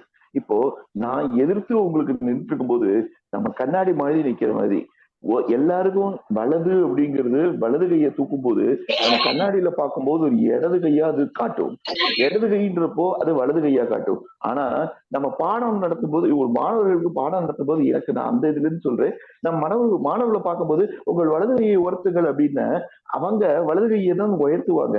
ஆனா நான் அவங்களுக்கு காட்டும் போது அவங்க என்னோட இடத்துல இருந்து பார்க்கும்போது, சார் நீங்க இடது கையை உயர்த்தி இருக்கீங்க அப்படின்னு சொல்லுவாங்க. ஆனா எனக்கு தெரிஞ்சது ஐயா அசோக் குமார் சார் அதைத்தான் சொல்றாரு, வலதுன்றது எல்லாருக்கும் ஒரே மாதிரிதான் இருக்கும், இடதுங்கிறது ஒரே மாதிரிதான் இருக்கும். நீங்க இப்ப என்ன உங்களோட வாதத்துல இருந்து புரிஞ்சுக்கும் போது, இல்ல எல்லாருக்கும் அந்த உலகம்ன்றது தனித்தனியா வரும், ஒருத்தர் ஒருத்தர் இணையும் போது இன்னொரு உலகம் வரும்ன்றது. ஆனா அந்த உலகம் எல்லாருக்கும் பொதுவாக தான் இருக்குன்றது அசோக் குமாரோட கருத்து. அதுக்கு நானும் உடன்படுறேன். உடன்படணும்னு அவசியம் கிடையாது.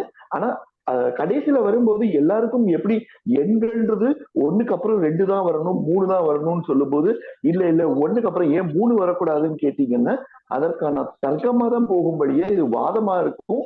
இதற்கு விடை கிடைக்காது போது நம்ம உலகத்தோட இணையும் போது தனிமரம் சோப்பாகாது, எல்லாரோடும் சேர்ந்து இருந்தாதான் நம்ம அந்த பிரச்சனைக்கு விடை கிடைக்க முடியும், அதற்கான வாதத்துக்கான வழி கிடைக்கும்ன்றதுதான் நம்மளோடது. இது ஏத்துக்கணும் ஏத்துக்காதது கிடையாது, இது சரி தவறு கிடையாது. கண்டிப்பா உலகத்தோடு இணையும் போது இது ஈஸியா இருக்கும்னு சொல்றதுதான் என்னோட கருத்தா இருந்துச்சு. ரொம்ப அழகான கருத்தா சொல்லியிருந்தீங்க சார், நன்றி சார். சரி, ஓகே. அசோக் சார் சொல்லுங்க கண்ணன் சார். சார் வணக்கம் சார். இப்போ கார்த்தி சார் கேட்டது சரியான கேள்விதான். பட் இது என்ன அப்படின்னா சார், ஆக்சுவலி வந்து பாத்தீங்கன்னா இது ஒரே ஒரு நிமிஷம் சார், அதுக்கு ஒரு எக்ஸாம்பிள் காட்டுறேன். ஆக்சுவலி இது முக்கியமான விஷயம் என்ன அப்படின்னா, இது தொலையுணர்வு அப்படிங்கிற ஒரு புத்தகம் சார். இதுல ஜோசப் மர்பி அதை பத்தி எழுதியிருப்பார்.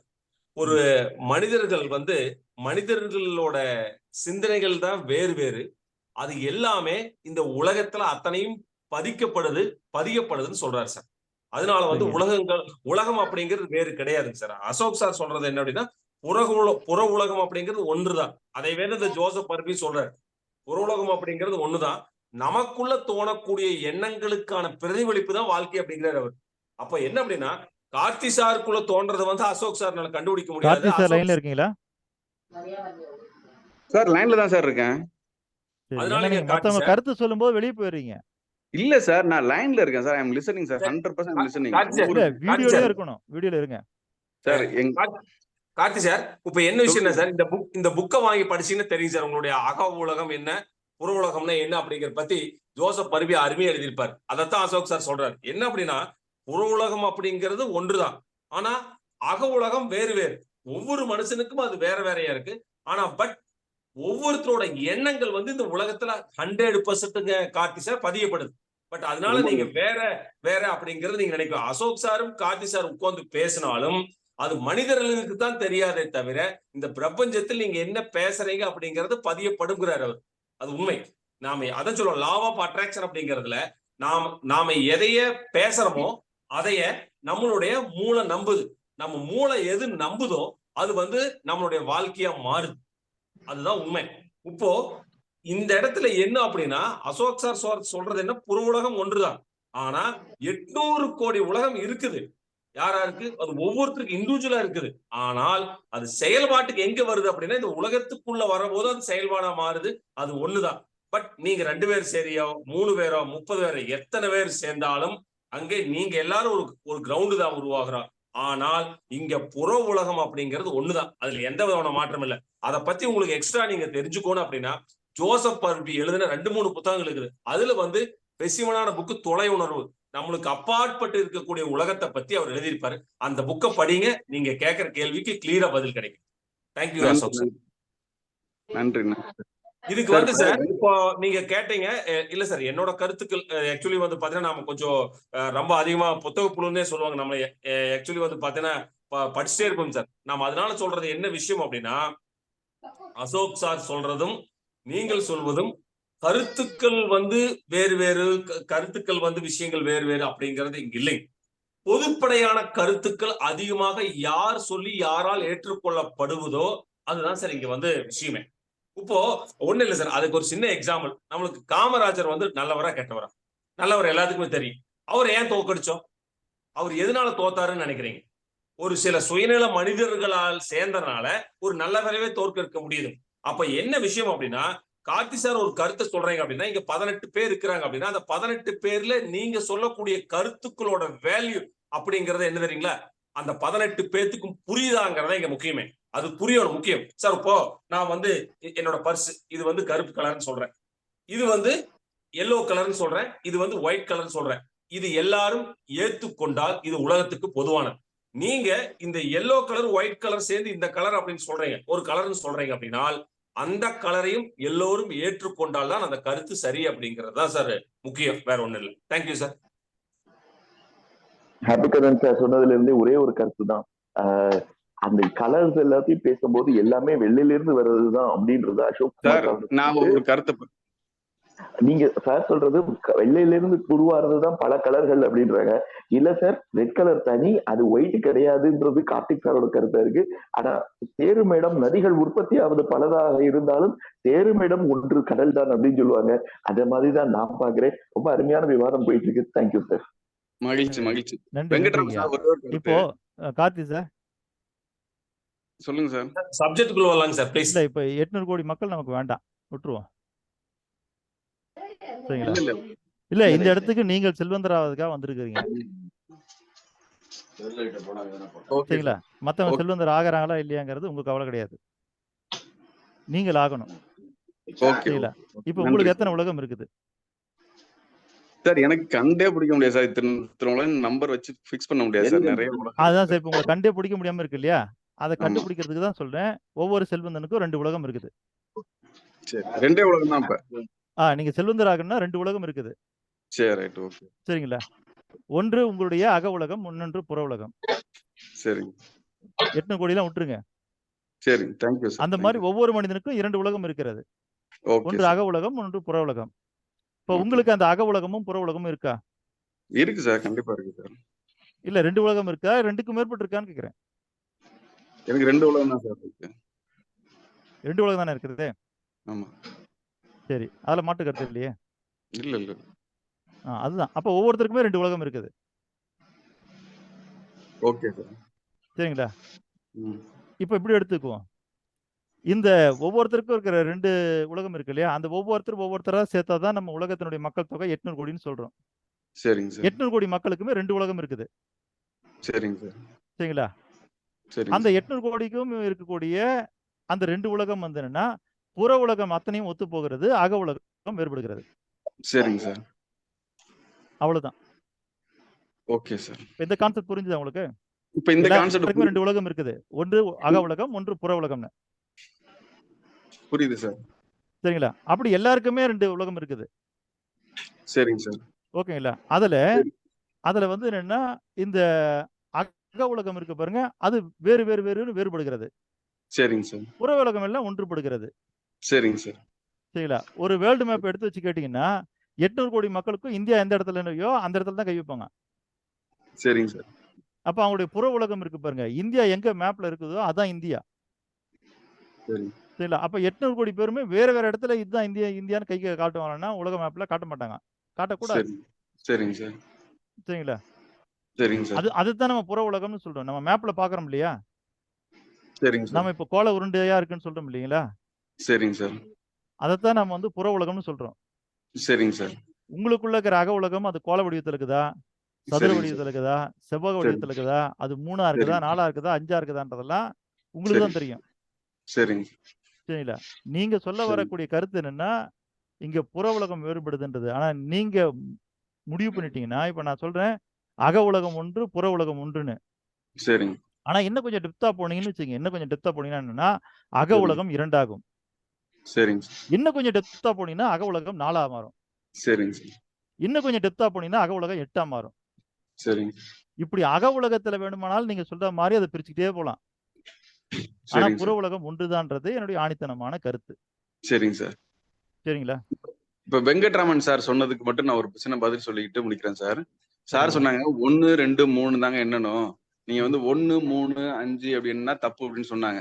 என்ன ம். பொறுத்த வரைக்கும் ஆட் நம்பர்ஸ்ல எண்ணுங்க அப்படின்னு சொன்னாங்கன்னா 1, 3, 5ன்னு தான் சொல்லுவாங்க. அதே மாரி வந்து உலகத்துல உள்ள எல்லாருக்கும் இந்தியான்னு சொன்னா இந்தியா மேப்ல கரெக்டா கை வைப்பாங்கன்னு சொன்னீங்க. ரைட். ம். நான் தமிழ்நாட்டுல இருக்க வரைக்கும் தண்ணி குடுங்க அப்படின்னு சொன்னா ஒருத்தர் தண்ணி குடுத்துருவாரு. இதே நான் வந்து ம். டெல்லியில போயிட்டு தண்ணி குடுங்க அப்படின்னா மூஞ்சில வெண்ணி தண்ணி தான் ஊத்துவாங்க. சரிங்களா? ம். அங்க போய் பானி தேதோன்னு குடுக்கணும். இதே சரி. கேரளால போயிட்டு கொஞ்சம் வெள்ளம் பரவ அப்படின்னு கேட்கணும். ம். சரிங்களா? அதனால வந்து நீங்க சொல்ற எக்ஸாம்பிள்ல தான் எனக்கு கன்ஃபியூஷனே வருது அப்படிங்கிறதுனால, நான் வந்து பாடத்திட்டத்துக்கு போவோம். ஹாப்பி கண்ணன் சார் சொன்ன மாரி. ரொம்ப நன்றி சார். இல்ல சார், கரெக்ட் சார். ஒரே நிமிஷம் என்னோட கருத்து சார். ஆக்சுவலி தண்ணி வேணும் அப்படின்னா பானி பியோ அப்படின்னு இந்தியில கொடுப்பாங்க. நம்ம தமிழ்நாட்டுல கேட்ட தண்ணி கொடுன்னா கேட்பாங்க. ஆக்சுவலி கேரளால போய் வெள்ளம் கொடு அப்படின்னு கேட்ட கிடையாது சார். இது வந்து நல்லா கேட்டுங்க சார். கல் தோன்றி மண் தோன்ற காலத்தே முன் தோன்றிய மூத்தகுடி தமிழ் குடி. தமிழிலிருந்து தான் எல்லா மொழியும் பரவச்சு அப்படிங்கிறது நம்மளோட ஐதீகமான ஆத்மீகமான நம்பிக்கை. இது வந்து மனிதர்களால் தோற்றுவிக்கப்பட்டது அப்படிங்கிறத விட இறைவனால் தோற்றுவிக்கப்பட்டது உண்மை. ரைட். அதுக்கு முன்னாடி சார் அசோக் சார் சொல்ற என்ன சொல்றாரு அப்படின்னா, இந்த உலகத்தோட மொழி அப்படிங்கிறது வைப்ரேட் அப்படிங்கிறார். எனக்கு தண்ணி வேணும்னா கையில காமிச்சாலே போது, பேசவே வேண்டாங்கிற நான். நீங்க எதுக்கு போய் வாயில கேட்கறீங்க தண்ணி கொடு எதுக்கு கேட்கறீங்க?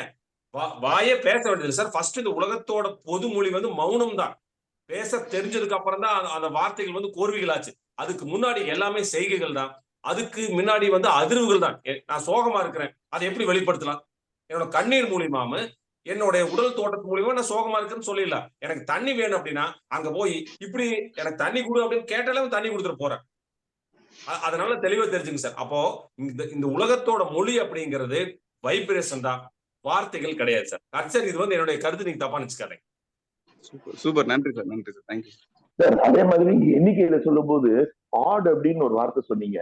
அந்த நம்பர் 135 என்னும் போது ஆடுனா இங்கிலீஷ்ல அர்த்தம் என்னன்னா the odd man out அப்படின்னு எக்ஸாம்பிள் சொல்லுவாங்க. அது எண்ணிக்கையில சேராம தவறான வழியில போகிறதுக்கான இது காட்டுது. அதுலயே உங்களுக்கு நீங்க தெரிஞ்சுக்கலாம். ரெண்டாவது நீங்க வந்து சொன்னீங்க தண்ணீர் அப்படின்றது சொன்னீங்க. நீங்க தண்ணீன்றத கேரளால போய் கேட்டீங்கன்னா நம்ம ஊர்ல தண்ணிக்கு 2 அர்த்தம் இருக்கு. ஒண்ணு வந்து குடிநீர், இன்னொன்னு வந்து நம்ம எங்க போய் இந்த டாஸ்மாக்னு சொல்ற அந்த இடத்துல குடிக்கிற அந்த இதையும் குடிப்பேன். அவங்க அங்க தண்ணீர்ன்றது அதை தான் கொடுப்பாங்க. நீங்க தண்ணீர் கேட்டா கொடுப்பாங்க, அது கொடுத்துருவாங்க. ஸோ மாறுபடுதுன்றது நீங்க சொல்ற அந்த உலகமே மாறுபடுதுன்றது தான் நானும் சொல்ல வரேன். பட் சரியான வார்த்தையை சரியான பிரயோகத்துல வைப்ரன்ஸ் சார் சொல்றது கரெக்டான உலகத்துல நம்ம கரெக்டான கேள்விகளை கேட்க வேண்டியது, அதற்கான பதிலும் கிடைக்கும்ன்றதுதான் என்னோட கருத்தா இருக்கு. அதுக்காக தான் நானும் வந்துட்டு இருக்கேன். இதுல தப்பா எடுத்துக்காதீங்க sir. Thank you very much sir. Karthi sir சொல்லுங்க சார். நம்ம 2 பேரும் சேர்ந்து மற்றவர்களுடைய நேரத்தை வீணடிக்க வேண்டாம். சரிங்களா? அதனால நம்ம என்ன செய்யலாம்னு கேட்டீங்கன்னா, நான் சொல்லக்கூடிய கருத்துக்கள்ல உங்களுக்கு உடன்படவில்லை என்றால் எங்கெல்லாம் கருத்து வேறுபடுகிறதோ அதை எழுதி வச்சுக்கங்க. சரிங்க சார். சரிங்களா? முடிஞ்சதுன்னா நம்ம தனியா பேசி தீர்வு பண்ணிக்கலாம். சரிங்க சார். நன்றி சார். Thank you sir. சரிங்களா? எங்கெல்லாம் முரண்படலையோ தயவு செய்து எழுதி வச்சுக்கங்க. Okay sir. ஓகேங்களா? அதாவது எப்பயுமே தெரிஞ்சுக்கங்க, இந்த உலகத்துல ஒரே ஒரு மருத்துவ முறை கிடையாது. சரிங்களா? அதே போல ஒரு மருத்துவம் எல்லா மருத்துவத்தையும் ஏத்துக்கொள்வதும் கிடையாது. ஓகேவா? அதனால அது மருத்துவ முறை இல்லைன்னு சொல்லிட முடியாது. நீங்க அலோபதி டாக்டர்கிட்ட போய் கேட்டீங்கன்னா, நேச்சுரோபதி டாக்டர் கொடுத்த ஒரு பொருளை அவர் சாப்பிட வேணாம்னு சொல்லுவாரு. அலோபதி டாக்டர் கொடுக்குற மருந்தை நேச்சுரோபதி டாக்டர் என்ன பண்ணுவாருன்னா வேண்டாம்னு சொல்லுவாரு. புரியுதுங்களா? அப்போ நீங்க நுழைஞ்சிருக்கிற ஏரியா இருக்கு இல்லையா, இது செல்வந்தர் ஆவதற்கான ஏரியா. ஓகேங்களா? இந்த ஏரியால வந்து நான் உங்களுக்கு ஏற்கனவே சொல்லியிருக்கிறேன், உண்மை அப்படின்றத தாண்டி நன்மையை தான் பார்க்கணும். சரிங்களா? நீங்க இந்த சரி. உலகத்துல இருக்கிற உண்மையை மட்டும்தான் பார்க்கணும்னு ஆசைப்பட்டீங்கன்னா செல்வந்தர் ஆக முடியாது. உங்களுக்கு இந்த வகுப்பு பயன் தராது. புரியுதுங்களா? சரி. சில நேரத்துல இங்கிருந்து நான் உணர்ந்து சொல்லும் பொழுது, இந்த பெரியவங்க பழமொழி சொல்லுவாங்க, தாம் பிடிச்ச முயலுக்கு 3 கால்னு. நீங்கள் செல்வந்தராக வேண்டும் என்றால் சில இடங்களில் 3 கால் இருக்கிற முயலை நீங்கள் ஏற்றுக்கொள்ள வேண்டும். சரிங்க சார். சரிங்களா? அதையும் மீறி உங்களுக்கு கருத்து வேறுபாடுகள் இருக்குன்னா நம்ம தனியா பேசிக்குவோம் இனிமேல். கண்டிப்பா சார். சரிங்களா? அதுதான் நான் தேங்க்யூ உங்ககிட்ட சார். அன்னைக்கும் சொன்னேன். நான் உங்ககிட்ட என்ன ஒரு விஷயம்னா, இங்க 20 பேர் இருக்காங்கன்னா 20 பேர்ல உங்க ஒரு கருத்து தான் வேறுபடுது. இல்ல 19 பேருடைய கருத்தும் இருக்குது. காரணம் என்னன்னா, உங்களுக்கு ஏற்கனவே கொடுக்குற இன்புட்டை வச்சுக்கிட்டு நீங்க ஒரு கான்கிரீட் ஆயிட்டீங்க. அந்த கான்கிரீட்டை மாத்த முடியலன்னா நீங்க செல்வந்தர் ஆக முடியாது. சரிங்க சார். சரிங்களா? என்னால வந்து நீங்க செல்வந்தரே ஆக முடியாதுன்னு சர்டிபிகேட் பண்ண முடியும். ரொம்ப நன்றி சார். சரிங்களா? இந்த கான்கிரீட்ல இருந்தீங்கன்னா. Thank you sir. இப்போ அந்த கான்கிரீட்டை மாத்தினா மட்டும்தான் நீங்க செல்வந்தர் ஆக முடியும். ஏன்னா நீங்க ஏற்கனவே செல்வந்தர் ஆகாம இருக்கிறது காரணமே அந்த கான்கிரீட் தான். அப்ப அந்த கான்கிரீட்டை நான் மாத்த மாட்டேன், நான் அப்படியே தான் வச்சுக்குவேன் அப்படின்னா செல்வந்தர் ஆக முடியாது.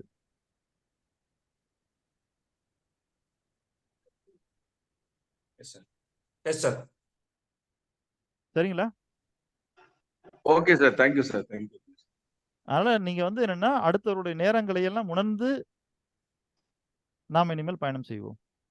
Okay sir. Thank you sir. ஓகேங்களா? நம்மால யாருடைய நேரமும் வீணாக வேண்டாம். Okay sir. சரிங்களா? ஏன்னா இங்க கருத்து வந்து என்னன்னா, நான் ஒரு கருத்து சொல்றேன். அதுல 20 பேர்ல 19 பேர் ஏத்துக்கிட்டாங்க. உங்களால தான் ஏத்துக்க முடியல. அப்படின்னு வச்சுக்குவோம். சரிங்களா? அப்படின்னும் பொழுது அப்ப உங்களுக்கும் எனக்குமானதான் பேச்சு பேசணும் நம்ம. நாம என்ன பண்ணக்கூடாதுன்னா, மீதி இருக்கிற 19 பேருடைய நேரத்தையும் எடுத்து நம்முடைய நேரத்தை வேல்யூ பண்ணக்கூடாது. சரிங்களா? சரிங்க ஏன்னா சார். இப்ப நீங்க ஒரு கருத்து சொல்றீங்க. இங்க இருக்கிற 20 பேர்ல உங்க சைடுல ஒரு 10 பேர் நிக்கிறாங்க. என் சைடுல ஒரு 10 பேர் நிக்கிறாங்கன்னா, நம்ம தாராளமா இந்த 20 பேர் முன்னாடி வாதாடலாம். அந்த கருத்துரையாடல் பண்ணலாம். சரிங்களா? ஆனா இங்க அப்படி இல்ல. இங்க வந்து 20 பேர்ல 19 பேர் நான் சொல்றதை ஏத்துக்கிறாங்கன்னும் போது, ஏத்துக்கிட்டவங்கள விட்டுருவோம். உங்களுக்கு மட்டும் தான் ஏற்புடையதா இல்ல அப்படின்னும் பொழுது, நாம தனியா பேசுவோம். Okay sir. சரிங்களா? Okay sir. ம். ஏன்னா நான் வந்து பல வகுப்புக்கு பணம் கட்டி பல வகுப்புல கலந்துருக்கிறேன். கார்த்திக் ஐயா கேக்குதுங்களா? சார் கேக்குது சார். கேக்குது சார். பல வகுப்புகளுக்கு நான் பணம் கட்டி பல வகுப்புகளுக்கு நான் கலந்துருக்கிறேன் நானு. அந்த இடத்துல வந்து எனக்கு அது ஒத்து போகுது, ஒத்துசைவு ஆகுது, தொடர்ந்து போக முடியும், நமக்கு ஏதாவது நன்மை நடக்கும், நம்ம வாழ்க்கையில ஏதாவது மாற்றம் நடக்குன்னா தொடர்ந்து நான் அதுல பயணம் பண்ணுவேன். எனக்கு ஒத்து வரலைன்னா அதை விட்டுருவேன். சரிங்களா? அந்த மாதிரி நீங்க பாருங்க. இந்த செல்வந்தராகும் வாழ்க்கை இருக்கு இல்லையா? இது எனக்கு தெரிஞ்சது தான் நான் உங்களுக்கு சொல்லித் தர முடியும். உங்களுக்கு ஏற்கனவே என்னெல்லாம் வழி தெரியுமோ அந்த வழியில செல்வந்தராக்கிறதுக்கு எனக்கு தெரியாது. எனக்கு எந்த வழி தெரியுமோ அந்த வழியில தான் நான் செல்வந்தராக்க முடியும். சரிங்களா? அதனால நான் காமிக்கிற செல்வந்தராக்கக்கூடிய வழியில வர முடியுமான்னு பாருங்க. சரிங்களா? இல்ல முடியல அப்படின்னா உங்களுக்குன்னு ஒரு வழி இருந்தா அந்த வழியில போங்க. அதுல நான் காட்ட முடியாது. அதுல நான் தெளிவு கொண்டு வர முடியாது. நீங்க சொல்ற மாதிரி 3வது உலகம் இருக்குன்னா நான் உடனே அதை அக்செப்ட் பண்ணிட்டு நான் உட்காந்து ஆராய்ச்சி பண்ணி உங்களுக்கு அந்த 3வது உலகத்துல இருந்து எப்படி போறதுன்னு சொல்லி தரத்துக்கு எனக்கு தெரியாது. எனக்கு என்ன உணர்ந்து இருக்கிறோனோ அதை தான் நான் சொல்லித்தர முடியும். சரிங்களா ஐயா? அதனால இந்த ஃப்ரீக்வன்சி உங்களுக்கு புரியுது அப்படின்னா நீங்கள் தொடர்ந்து பயணம் செய்யுங்கள். சரிங்க. சரிங்களா? Okay sir. இல்ல உங்களுக்கு நீங்க வடிவமைச்சுக்கணும்னு ஆசைப்படுற வழிகள்லாம் வேற மாதிரி இருக்குது, நான் வேற மாதிரி நினைச்சிட்டு இருக்கிறேன் அப்படின்னா அந்த நினைப்பு மாத்திக்க முடியல அப்படின்னா இங்க பயணம் பண்றது அது உங்களுக்கு பயனற்றது. ஏன்னா எனக்கு நான் உங்களுக்குன்னு தனியா பாடம் நடத்த போறதில்ல. 20 பேருக்கும் நான் ஒரே இடத்துல தான் நடத்துறேன். சரிங்களா? ஆனா என்னுடைய நேரம் வீணா போகுதானா? போகல. ஆனா உங்களுடைய நேரத்தை நீங்க வேல்யூ பண்ணிக்கணும் அப்படின்னா உங்ககிட்ட இருக்கிற கருத்துக்களை வச்சு தான் நீங்க வாழ்க்கையில முன்னேறணும்னு ஆசைப்படுறீங்க. நீங்க இருக்கிற கான்கிரீட்ல இருந்துகிட்டே நீங்க உங்க வாழ்க்கையை மாத்திக்கணும்னு ஆசைப்படுறீங்கன்னா அதுக்கான வழி இங்க இல்ல. சரிங்களா ஐயா? சரிங்க சரி. ரொம்ப நீங்க தொடர்ந்து பயணம் பண்றதாக இருந்தால், இந்த வகுப்புல தொடர்ந்து பயணம் பண்றதாக இருந்தால் நமக்குள்ள எங்கெல்லாம் கருத்து வேறுபடுகிறதோ அங்கெல்லாம் நம்ம தனியா பேசிக்குவோம். சரிங்க சார். சரிங்களா? Okay sir. ஓகே. நன்றி நன்றி. ஏதாவது தவறா பேசிட்டேன்னா ஐயா நீங்க சரியா தான் பேசுறீங்க. நான் தான் தவறா பேசியிருந்தா மன்னிச்சிருங்க. இல்ல நன்றி நன்றியா. பெரிய வார்த்தை வேண்டாம் ஐயா. ரொம்ப நன்றியா. அனைவருக்கும் நன்றி. நன்றிங்கய்யா. சரி.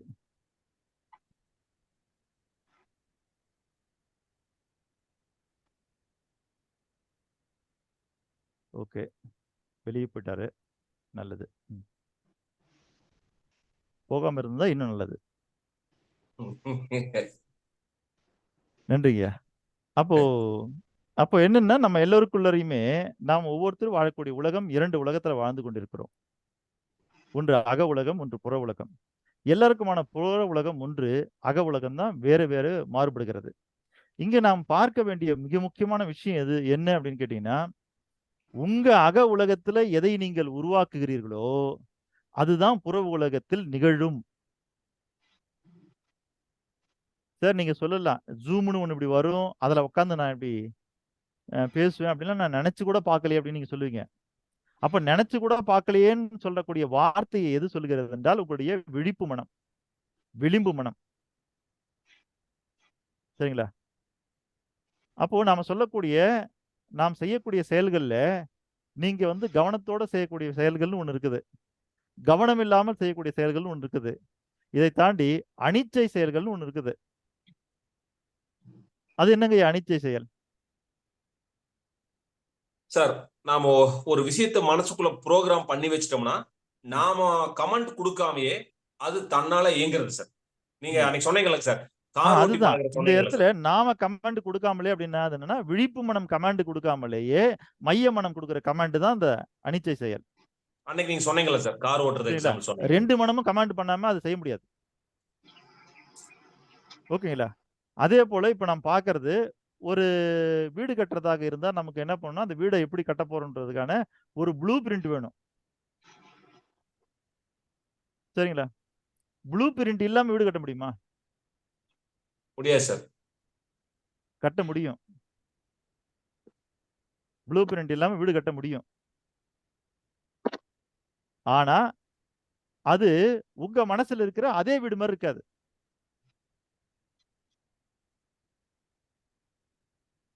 நான் என்ன சொல்ல வரேன்னு புரியுதுங்களா உங்களுக்கு? அப்போ நம்ம ப்ளூ பிரிண்ட் எதுக்கு கொண்டு வரணும்னா மனசுல நீங்க என்ன மாதிரியான வடிவத்தை கொடுத்துருக்கீங்களோ அந்த வடிவத்தை நேர்ல கொண்டு வரதுக்கு தான் ப்ளூ பிரிண்ட்.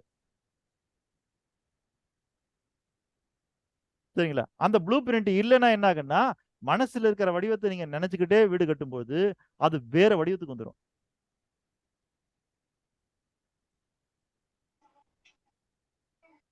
அதனால இந்த உலகத்துல மனிதர்களால உருவாக்கப்பட்ட அத்தனை பொருட்களும்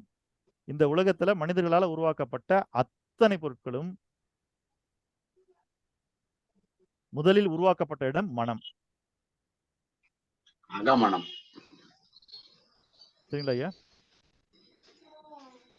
முதலில் உருவாக்கப்பட்ட இடம் மனம். அப்போ நீங்க எந்த பொருளை நீங்க இந்த புற வாழ்க்கையில புற உலகத்துல உருவாக்குவதாக இருந்தாலும் அது அகத்திலே உருவாகாமல் புறத்திலே உருவாக்க முடியாது. இது புரியுதா?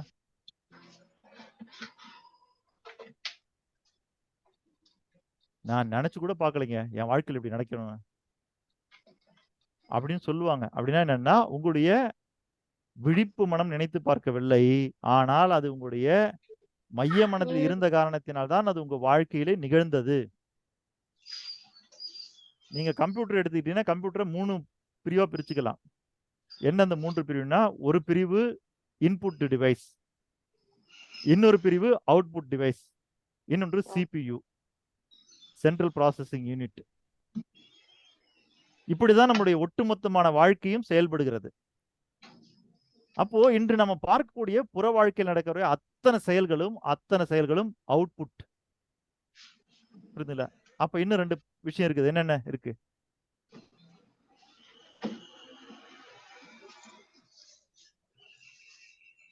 ஐயா நீங்க வாழ்க்கைன்னு சொல்றது என்னன்னா அவுட்புட்டுங்க ஐயா. அது அப்படின்னா இன்புட் எது, இங்க CPU எது?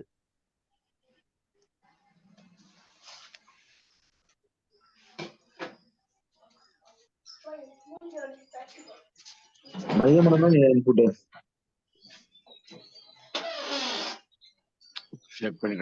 மையமனம் இல்ல, மையமனம் உங்க வாழ்க்கை இருக்குல்ல, உங்க வாழ்க்கையை நீங்க காட்சிகளாக கண்களால் பார்க்க முடிகிறதா இல்லையா? Yes sir. இருக்கு இல்லையா? கண்டிப்பா. அப்போ இந்த இடத்துல இன்புட் எதுன்னு கேட்டீங்கன்னா உங்களுடைய இமேஜினேஷன் தான் இன்புட். சரிங்களா? கற்பனை இல்லைங்களா சார்? கற்பனை, இமேஜினேஷன் தான் இன்புட். அந்த இமேஜினேஷன் எங்க இருந்து இன்புட் ஆகுதுன்னு கேட்டீங்கன்னா உங்களுடைய விளிம்பு மனதில் இருந்து, அதாவது விழிப்பு மனதில் இருந்து. சரிங்களா? நீங்க உங்க மைய மனதில இருந்து இமேஜின் பண்ண முடியாது. அப்போ அந்த இமேஜினேஷன் எங்க இருக்குது அப்படின்னு கேட்டீங்கன்னா உங்களுடைய விழிப்பு மனம். அப்போ விழிப்பு மனதுல உருவாக்கக்கூடிய காட்சி இருக்கு இல்லைங்களா, அந்த காட்சி தான் உங்களுடைய வாழ்க்கையாக மாறுகிறது. கற்பனை தான் உங்களுடைய வாழ்க்கையாக மாறுகிறது. வாழ்க்கைங்கிறது அவுட்புட், கற்பனைங்கிறது இன்புட். இங்க ப்ராசஸ் எதுன்னு கேட்டீங்கன்னா ட்ரீம் தான் ப்ராசஸ். நீங்க கொடுத்த கற்பனைகள்லாம் எங்க போய் ப்ராசஸ் ஆகுதுன்னா ட்ரீம்ல ப்ராசஸ் ஆகுது. புரியுதுங்களா? அதனால ட்ரீம் தான் உங்க வாழ்க்கையை உருவாக்கிட்டு இருக்குது. ஆனா சில பேர் சொல்லுவாங்க என்னன்னா, காலையில எழுந்திரிச்சோன்னே எனக்கு ஒரு கனவு வந்தது அப்படின்னு. அப்போ கனவு வந்தது உங்களுக்கு நினைவு இருக்கிறது என்றாலே அது நினைவு மனதுடன் சம்பந்தப்பட்டிருக்கிறது, விழிப்பு மனதுடன். கனவுங்கிறது உங்களால விழிப்பு மனதுல இருந்து சொல்ல முடியாததா இருக்கணும். ஆனா ஏதோ ஒரு கனவு வந்துச்சு. சில பேர் மட்டும் பாத்தீங்கன்னா சொல்லுவாங்க, எனக்குள்ள ஏதோ ஒரு கனவு வந்துச்சு, என் நைட் எல்லாம் டிஸ்டர்ப் பண்ணிடுச்சு, ஆனா என்னன்னு எனக்கு ஞாபகம் மட்டும் இல்லை. அப்படின்னா என்ன அர்த்தம்னா மைய மனதிலிருந்து அந்த கனவு காட்சிகளை யார் பார்க்க முடியாது? விழிப்பு மனம், விளிம்பு மனம் பார்க்க முடியாது. ஆனால் அதனால் அங்க நடக்கக்கூடிய விஷயங்களில் இருந்து உணர முடியும். அப்போ இங்க டீப்பா பாத்தீங்கன்னா உங்க வாழ்க்கையை நீங்கள் உருவாக்க வேண்டும் என்றால், உங்கள் வாழ்க்கையை நீங்கள் உருவாக்க வேண்டும் என்றால் இங்க என்ன இருக்குது அப்படின்னு பாத்தீங்கன்னா, நீங்க கொடுக்கிற கற்பனை எல்லாம் இருக்கு பாருங்க. இந்த கற்பனை எல்லாம் வச்சுக்கிட்டு, கற்பனைங்கிறது ஒரு டேட்டாவா, ஒரு தரவா உள்ள மைய மனதுக்கு போகுது. இந்த கற்பனை எல்லாம் வச்சுக்கிட்டு அது என்ன பண்ணுதுன்னா கனவுகளை உருவாக்குறது. அந்த கனவுகள் தான் நிஜங்களாக மாறிக்கொண்டிருக்கிறது.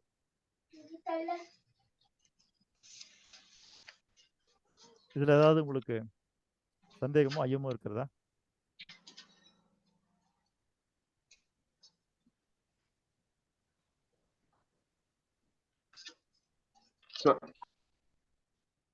சொல்லுங்க ஐயா. சிவபாலன் சார் சொல்லுங்க. சார் நான் பண்ணேன் ஆக்சுவலா வந்து சார் இந்த கனவுங்கிறது வந்து தானா உருவதா உனக்கு பாக்குறதுனால உருவாகுதா இந்த மைய மனத்துல? ஐயா அதுதாங்க. இப்போ இந்த இடத்துல பல பேருக்கு இருக்கிற சிக்கல் என்னதுங்களா, அந்த தானாங்கிற வார்த்தைக்கு தான் பொருள் தெரியணும். இப்போ நமக்கு தானானா என்ன? தானா இந்த உலகத்துல எதுவுமே தானா இயங்குறது இல்ல. ஒன்றோடு ஒன்றுதான். சரிங்களா? அப்ப அந்த தானாங்கிறதுக்கு உங்களுக்குள்ள இருக்கிற மீனிங் என்ன? Right sir. அது வந்து ஒரு பிரபஞ்சத்தோட தான் வருதுங்கிறீங்களா அப்படின்னா? இல்ல இல்லைங்கய்யா. அந்த தானாங்கிறதுக்கு வார்த்தை என்னன்னா உங்களுடைய ஆ, கவனம் இல்லாமல் தோன்றுகிறதா, உங்களுடைய கவனத்துடன் தோன்றுகிறதான்னு கேக்குறீங்க. ஆமா ஆமா ஆமா அதுதான் தானா. அப்ப ஆமா கவனம்ன்றது எங்க இருக்குன்னு கேட்டீங்கன்னா, உங்களுடைய விளிம்பு மனமாகிய விழிப்பு மனதில் இருக்கிறது. ம் கான்ஷியஸ் மைண்ட்ன்னு சொல்றோம் இல்லைங்களா? ஆமா ஆமா அந்த கான்ஷியஸ் மைண்டுக்குள்ள இருக்குது. ஆ அப்போ நீங்க எதெல்லாம் தானான்னு சொல்றீங்களோ அது என்ன அர்த்தம்னா, இது ஆ கான்ஷியஸ் மைண்ட் உருவாக்குனதா அப்படின்றது தான் ஆ அந்த தானாக்கு அர்த்தம். ஆமா புரியுதுங்களா ஐயா? ஆ அப்ப நீங்க கவனமா நீங்களாவே ஒரு விஷயத்த உருவாக்குறீங்க அப்படின்னா, அது ஆ கான்ஷியஸ் மைண்ட் உருவாக்குதுன்னு அர்த்தம். ம் புரியுதுங்களா? ம் அப்ப நீங்க சொல்றது இது தானா வந்துச்சா அப்படின்னா என்ன அர்த்தம்னா, அது கான்ஷியஸ் மைண்ட் உருவாக்கலன்னு அர்த்தம். அப்ப அது எங்க இருந்து உருவாகுறதுன்னா, நம்முடைய மைய மனமாகிய அந்த மனதிலிருந்து உருவாகிறது. அதைத்தான் நீங்கள் தானா அப்படின்னு சொல்றீங்க. புரியுதுங்களா? மைய மனம் வந்து சில விஷயங்களை உருவாக்கிட்டே இருக்குமா சார்? அது எப்படி எதை வச்சு அது உருவாக்கிட்டு இருக்கு சார் மைய மனம்? ஐயா, அதுதான் நான் வந்து நேத்து இல்ல முந்தினேத்து கூட சொன்னேன். எண்ணங்கள் என்பது மைய மனதிலிருந்து தோன்றுவது. அது உங்களுடைய விளிம்பு மனதனுடைய கட்டுப்பாட்டில் இல்லாதது. புரியுதுங்களா? அதனால தான் ஒரு நாளைக்கு 60,000 எண்ணங்கள் தோன்றுகிறது. ஆனால் சிந்தனை என்பது உங்களுடைய விளிம்பு மனதிலிருந்து தோன்றக்கூடிய காரணத்தினால்தான் அதை செலக்டிவா ஒரு நாளைக்கு 5ஓ 10ஓ இருக்குது. சார் புரிஞ்சுக்கிட்டேன் சார் அண்டர்ஸ்டாண்ட் சரிங்களா? புரிஞ்சிருச்சு. அப்போ இந்த ரைட் சார், இடத்துல தேங்க்யூ சார். தானாக இயங்குகிறதுனா என்ன அர்த்தம்னு கேட்டீங்கன்னா, இந்த இடத்துல தானாக இயங்குகிறதுனா அது என்ன அர்த்தம்னா, உங்களுடைய விளிம்பு மனதனுடைய கட்டுப்பாட்டிலோ இருக்குதா இல்லையாங்கிறது தான். அப்போ விளிம்பு மனதனுடைய கட்டுப்பாட்டு இல்லாத ஒண்ணு தான் நம்ம தானா அப்படின்னு சொல்றோம். ரைட் சார் சிறப்பு. புரியுதுங்களா? புரியுது. அப்போ நாம வந்து இந்த ஆட்டோன்னு சொல்றோம் இல்லைங்களா? ஆட்டோ ஆமா தமிழ்ல என்ன பாருங்கன்னா தானின்னு பேரு. ம் சரிங்களா? அதாவது என்னன்னா மனிதனுடைய இயக்கம் இல்லாமல் அதுவாகவே இயங்கினால் அது ஆட்டோமேட்டிக். ஆனா அந்த ஆட்டோமேட்டிக்கை உருவாக்குனது யாருன்னா மனுஷன் தான். புரியுதுங்களா? அந்த மாதிரி உங்களுடைய மைய மனம் தானாக இயங்கிக் கொண்டிருக்கிறது. உங்களுக்கு புரிதலுக்கு சொல்றேன். உங்களுடைய மைய மனம் தானாக இயங்கிக் கொண்டிருக்கிறது. அது தானா இயங்குறதுக்கு உண்டான அத்தனை விஷயங்களையும் உங்களுடைய விழிப்பு மனம் தான் கொடுக்கிறது. இது எனக்கு புரிஞ்சிருச்சு சார். அதுல இன்னும் சிறு விளக்கம் ஒண்ணு கேட்கிறேன். இப்ப இந்த கனவுங்கிறது வந்து மைய மனத்துல வந்து தானா சாரி அதுல உள்ளது வந்து வெளிப்படுறது தான் அந்த கனவுங்கிறது நம்ம சொல்றோமா சார்? அதாவது நம்முடைய கனவுன்னு அப்துல் சொல்றோம்ல கலாம் ஐயா மைய என்ன மனத்துல சொன்னார்னா வந்து கனவு காணுங்கள்னு சொன்னாரு. ஆமா சரிங்களா? ஆனா உண்மை என்னன்னா நீங்க கான்சியஸா கனவு பார்க்க முடியாது. ம், ம். நீங்க கான்சியஸா பாத்தீங்கன்னா அதுக்கு பேர் கற்பனை. சரிங்களா? இப்ப நான் சொல்றேன் சார் நீங்க கண்ணை முடிக்கீங்க. உங்களை ஒரு ராஜாவா கற்பனை பண்ணிக்கங்க. இப்ப நீங்க ஒரு அரியாசனத்துல உட்கார்ந்து இருக்கிறத நினைச்சு பாருங்க அப்படின்லாம் நான் சொல்றேன்னா நீங்க கண்ண மூடி இதெல்லாம் பாக்குறீங்கன்னா இதுக்கு பேரு ட்ரீமா அப்படின்னு கேட்டீங்கன்னா இதுக்கு பேரு ட்ரீம் இல்ல இமேஜினேஷன். ஏனென்றால் உங்களுடைய விழிப்பு மனதில் இருந்து நீங்க என்ன பார்க்க முடியும் அப்படின்னா இமேஜினேஷன் தான் பண்ண முடியும். சரிங்களா? ஏழுமலை சார் கொஞ்சம் மியூட் போட்டுங்க சார். மியூட் போட்டுங்க. Thank you sir thank you. அப்ப இந்த இடத்துல நாலேஜை விட பவர்ஃபுல்லானது இமேஜினேஷன் ஒருத்தர் சொன்னார். யார் சொன்னது?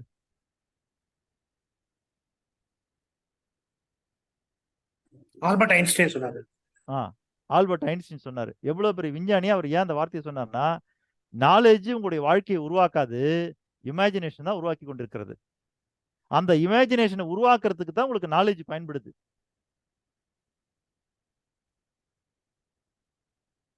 சரிங்களா? அதனாலதான் அவர் சொன்னாரு அறிவை காட்டிலும் அற்புத ஆற்றல் படைத்தது கற்பனைகள்னு. இப்ப என்னன்னா நம்ம வாழக்கூடிய இந்த உலகத்துல பொதுவா பார்க்கிற மக்கள் எல்லாருக்குமே கற்பனையும் கனவுகளையும் ஒன்றுபடுத்தி பார்க்கிறார்கள். வேறு வேற பார்க்கணும்.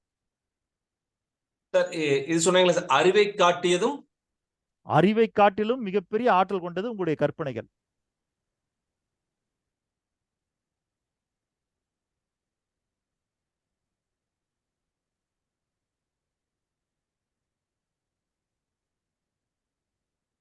நீங்க கூகுள்ல தட்டின உடனே வந்துடும்.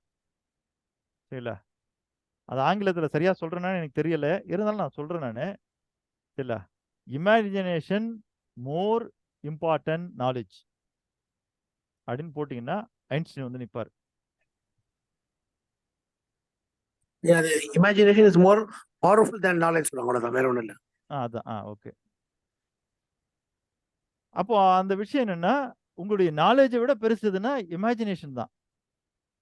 செல்வந்தர்களாக ஆனவர்கள், பணக்காரர்களாக ஆனவர்கள்ட்ட அதிகமா இருந்ததுன்னா நாலேஜை விட இமேஜினேஷன் அதிகமா இருந்தது.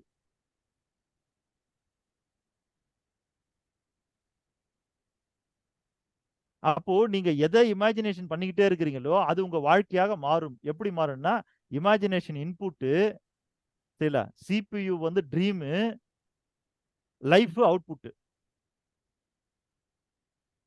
ஒரே ஒரு கருத்து மட்டும் சொல்லிக்கிறேன். எல்லா இடத்துலயுமே இங்க வந்து உணர்வுலையும் அந்த நாலேஜ் வந்து 20% தான் போதுன்னீங்க. இப்பயும் அப்ப ஆக்சுவலா வந்து இப்ப நம்ம நாலேஜ்ன்னு சொல்றது வந்து இப்ப நான் இந்த ஐன்ஸ்டீன் பத்தி நிறைய இதை நான் தெரிஞ்சுக்காம இருந்திருக்கேன். இப்ப நான் தெரிஞ்சு ரொம்ப சந்தோஷம். நல்லா இருக்கு சார். மனுஷனுக்கு வந்து வந்து உணர்வு, இமேஜினேஷன், அதுக்கப்புறம் தான் நாலேஜ். இன்னும் என்னென்ன இருக்குங்கிறதுக்கு வெயிட் பண்ணிட்டு இருக்கேன் சார். தேங்க்யூ. நன்றி ஐயா.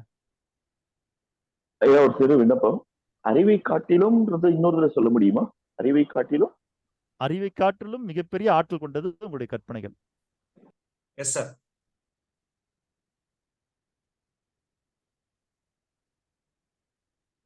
இப்போ நம்ம அறிவை தானே சார் பிரதானமா பாக்குறோம். நம்ம மேஜர் நாராயணன் சார் போட்டிருக்க பாருங்க, imagination is more powerful then knowledge.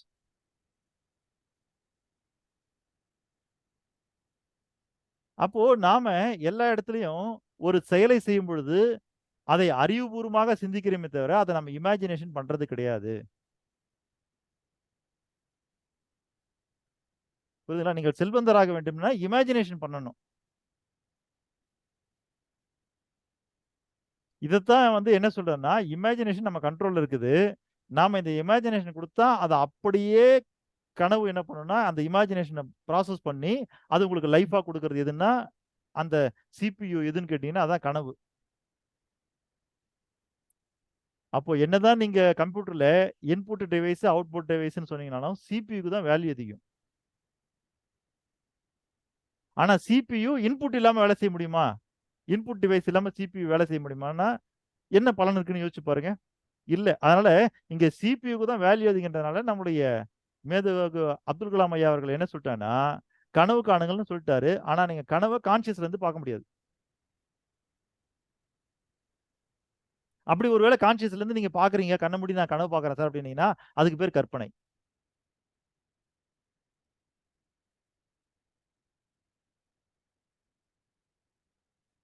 அப்போ இந்த கற்பனை இருக்கு பாருங்க, இந்த கற்பனை இருக்கு பாருங்க, நீங்க அப்பப்ப நினைப்புங்கிற ஒரு விஷயத்தின் மூலியமாக, நினைப்பு அப்படிங்கிற ஒரு விஷயத்தின் மூலியமாக உங்களுக்குள் நீங்கள் அறியாமலேயே பல கற்பனைகளை கொடுத்து கொடுத்து கொடுத்து அது உங்களுக்குள் போய் டிசைன் பண்ணுது.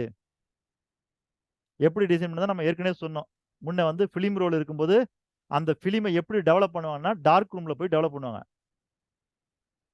அந்த மாதிரி நீங்கள் விழித்திருக்கும் பொழுது நீங்கள் கொடுக்கிற நினைப்புகளை எல்லாம் வைத்துக்கொண்டு, எப்படி நீங்கள் விழித்திருக்கும் பொழுது கொடுக்கிற நினைப்புகள் எல்லாம் வைத்துக்கொண்டு நீங்கள் தூங்கும் பொழுது, அதாவது தூங்கும் போதுன்னா விழிப்பு மனதனுடைய கட்டுப்பாட்டில் இருந்து சரிங்களா, உங்களுடைய உடலில் இருக்கக்கூடிய நான் மைய மனதனுடைய கட்டுப்பாட்டில் செயல்படும் பொழுது சரிங்களா, அதுதான் தூக்கம். தூக்கத்துல என்ன நடக்குதுன்னா உங்களுடைய விழிப்பு மனம் இருக்கு பாருங்க, அந்த விழிப்பு மனதனுடைய கட்டுப்பாட்டுல இருக்காது இப்போ எந்த செயல்பாடும். அப்ப அதை நம்ம தூக்கம்னு சொல்றோம். அப்படி அந்த தூக்கத்துக்குள்ள போகும்போது என்ன ஆகுதுன்னா, நீங்க காலையில இருந்து நைட் வரைக்கும் கொடுத்த அத்தனை நினைப்புகள் இருக்கு பாருங்க, அந்த நினைப்புகள் எல்லாம் நீங்க ஒரு காட்சியா மாத்தீங்கன்னா அதான் இமேஜினேஷன். அந்த இமேஜினேஷன் வச்சுக்கிட்டு தான் நைட் என்ன பண்ணுதுன்னா ட்ரீம் நடக்குது நமக்குள்ளார. அப்போ அந்த ட்ரீம் நடந்து நடந்து நடந்து என்ன ஆகுதுன்னா உங்களுக்கு அதுதான் உங்களுக்கு வாழ்க்கையினுடைய இன்புட், இது அவுட்புட்டா லைஃபா மாறுது. அதுதான் பல பேர் சொல்லுவாங்க, சார் நான் இப்படி ஒண்ணுதான் தேடிட்டே இருந்தேன் சார், ஆனா இது கிடைச்சிருச்சு சார் அப்படின்னு. அது காரணம் நீங்க தான் அதை உருவாக்குனீங்களே. இப்போ உங்க வாழ்க்கைய உங்களை சுத்தி இருக்கிறவங்க எல்லாம் யாரும் உருவாக்கவில்லை. உங்களுடைய வாழ்க்கையை நீங்களே தான் உருவாக்கி கொள்கிறீர்கள். என்ன ஸ்டெப்னா ஸ்டெப் 1 ட்ரீம், இது step 1 imagination, step 2 dream, step 3 life. அதான் அவுட்புட். Input, process, output. நீங்க வந்து ஒரு அரிசி அரைக்கக்கூடிய மாவு மில்லுக்கு போனீங்கன்னா மேல அரிசி கொட்டுவாங்க. இன்புட்டு உங்க கண்ணுக்கு தெரியும், அவுட்புட்டு உங்க கண்ணுக்கு தெரியும், ப்ராசஸ் ஆகிறது மட்டும் தெரியாது. அப்படிதான் மனமும். புரியுதுங்களா ஐயா? அரிசியை மேல கொட்டுறாங்க, நீங்க அரிசியை பாக்குறீங்க, அப்ப இன்புட் எதுன்னு உங்களுக்கு தெரியுது, அவுட்புட் மாவு வெளியில வருது, அந்த மாவை பாக்குறீங்க. ஆனா மாவு அரைக்கிறத பார்க்க முடியுமா உங்களால? No sir. அப்போ இந்த பிரபஞ்சத்தினுடைய ஃபார்முலாவே எப்படி இருக்குன்னா, ப்ராசஸ் ஆகிறத நாம கண்களால் பார்க்க முடியாது. இதுல நான் ஒரு வாதம் பண்றேன் சார். சொல்லுங்க. நீங்க வந்து இப்ப வந்து மிக்ஸி எல்லாம் வந்துட்டு அதுல போட்டு அரைக்கும் போது பாத்தீங்கன்னா கண்ணால பார்க்கலாம் அப்படிங்கறத கூட ஒரு கமெண்ட் வரும் ஃபியூச்சர்ல. என்னங்கய்யா? அரிசியை நம்ம மாவு மில்ல போட்டு அரைக்கும் போது கண்ணால பார்க்க முடியாது, அதே ஒரு மிக்ஸியில போட்டு அரைக்கும் போது கண்ணால பார்க்கலாம்னு ஒரு சில வாதங்கள் வரும்னு சொல்ல வரேன் சார். வரட்டுங்கிறேன். ஏன்னா அதுதான் பரிணாம வளர்ச்சிங்கிறேன் நானு. அதாவது இந்த பிரபஞ்சம் எல்லாவற்றையுமே பரிணாம வளர்ச்சிக்கு உட்படுத்துது சார். இல்ல அப்படி இந்த கருத்துக்களும் நான் ஏன் கார்த்தி சார் உள்ள வச்சிருக்கேன்னா, என்னுடைய இந்த சிந்தனை இருக்கு இல்லையா, என்னுடைய சிந்தனையை நான் பரிணாம வளர்ச்சி கொண்டு போறதுக்கு தான் அவரை நான் இன்னும் கூடவே வச்சிருக்கிறேன். ரைட் சார், ரைட் சார், சிறப்பு. நெக்ஸ்ட் போலாம் சார். சூப்பரா இருக்கு. ஓகேங்களா? ஓகே. அப்போ இந்த இடத்துல பாத்தீங்கன்னா ப்ராசஸ், நீங்க வந்து வாய்க்குள்ள போடுற உணவு இருக்கு பாருங்க, அது இன்புட். அப்போ உள்ள போன இன்புட் உணவு இருக்கு பாருங்க, அது என்ன அவுட்புட்டா மாறுது? நம்முடைய எனர்ஜியா மாறுது சார். ஒரு பக்கம் எனர்ஜியா மாறுது, இன்னொரு பக்கம் கழிவு மலமா மாறுது. சரிங்களா? இது ரெண்டுமே அவுட்புட். ஓகேங்களா? ஆனா ப்ராசஸ் நம்ம பார்க்க முடியுமானா பார்க்க முடியாது. ஆனா உள்ள அது ப்ராசஸ் ஆகி தான் அவுட்புட் ஆகுது. அப்ப இந்த பிரபஞ்சத்துல இந்த 3 தன்மைகளும் எல்லா இடத்துலயுமே இருக்குது. நீங்க போடும்போது விதை இருக்கு பாருங்க, அது இன்புட், வெளியே வந்த செடி அவுட்புட். ஆனா அதுக்குள்ள நடந்த ப்ராசஸ் உங்க கண்ணுக்கு தெரியாது.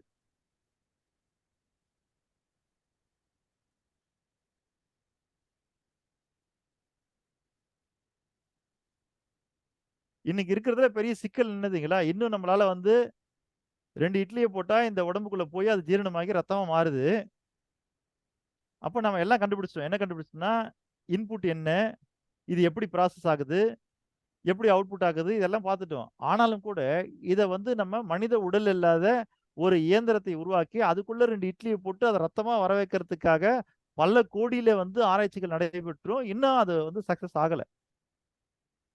ஏன்னா உள்ள போன உடனே இந்த இட்லி உள்ள போன உடனே அது கூட என்னெல்லாம் சேருதோ, என்ன மாதிரியான என்சைம்ஸ் சேருது, என்ன மாதிரியான கெமிக்கல் ரியாக்ஷன் நடக்குது, எல்லாத்தையுமே ஒரு இதுல கொடுத்து பார்க்கறாங்க இயந்திரத்துல. ஆனாலும் அது இன்னும் சக்சஸ்ஃபுல்லா மாறல. ஆனா ஒருவேளை அது ஏதாவது ஒரு காலகட்டத்தில் சக்சஸ் ஆகலாம்.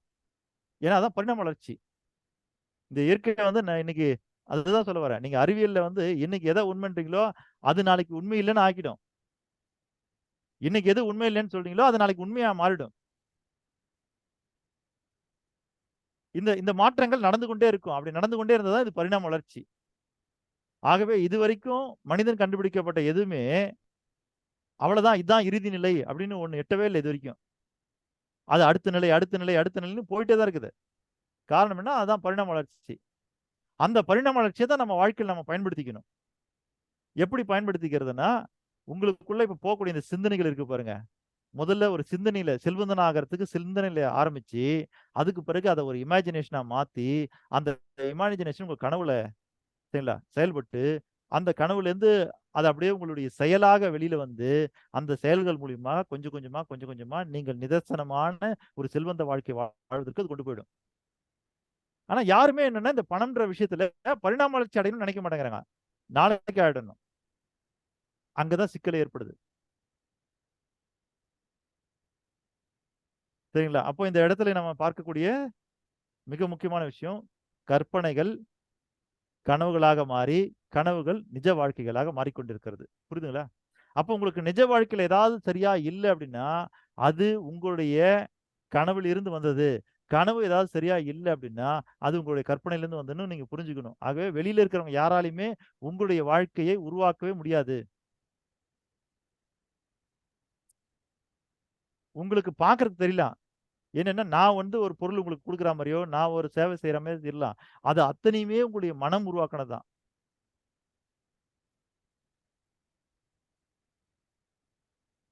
என்னங்க ஐயா, புரியுதுங்களா? ஐயா புரியலையா? இப்ப நான் வந்து இது கேள்வி என்ன விளங்குறதுக்காக கேட்கிறேன்.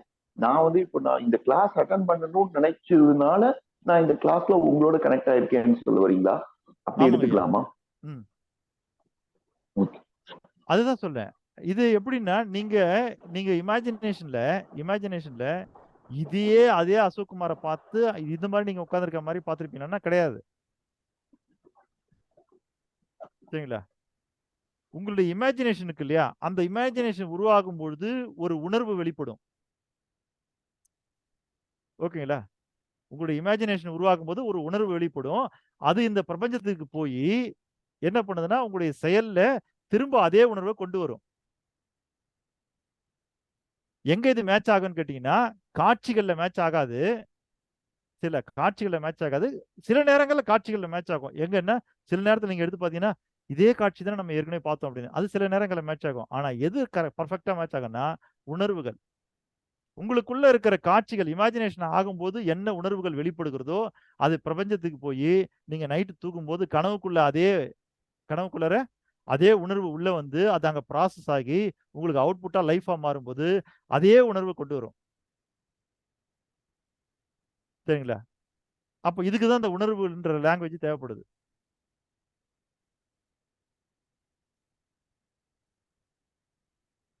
ஐயா புரிஞ்சுங்களா?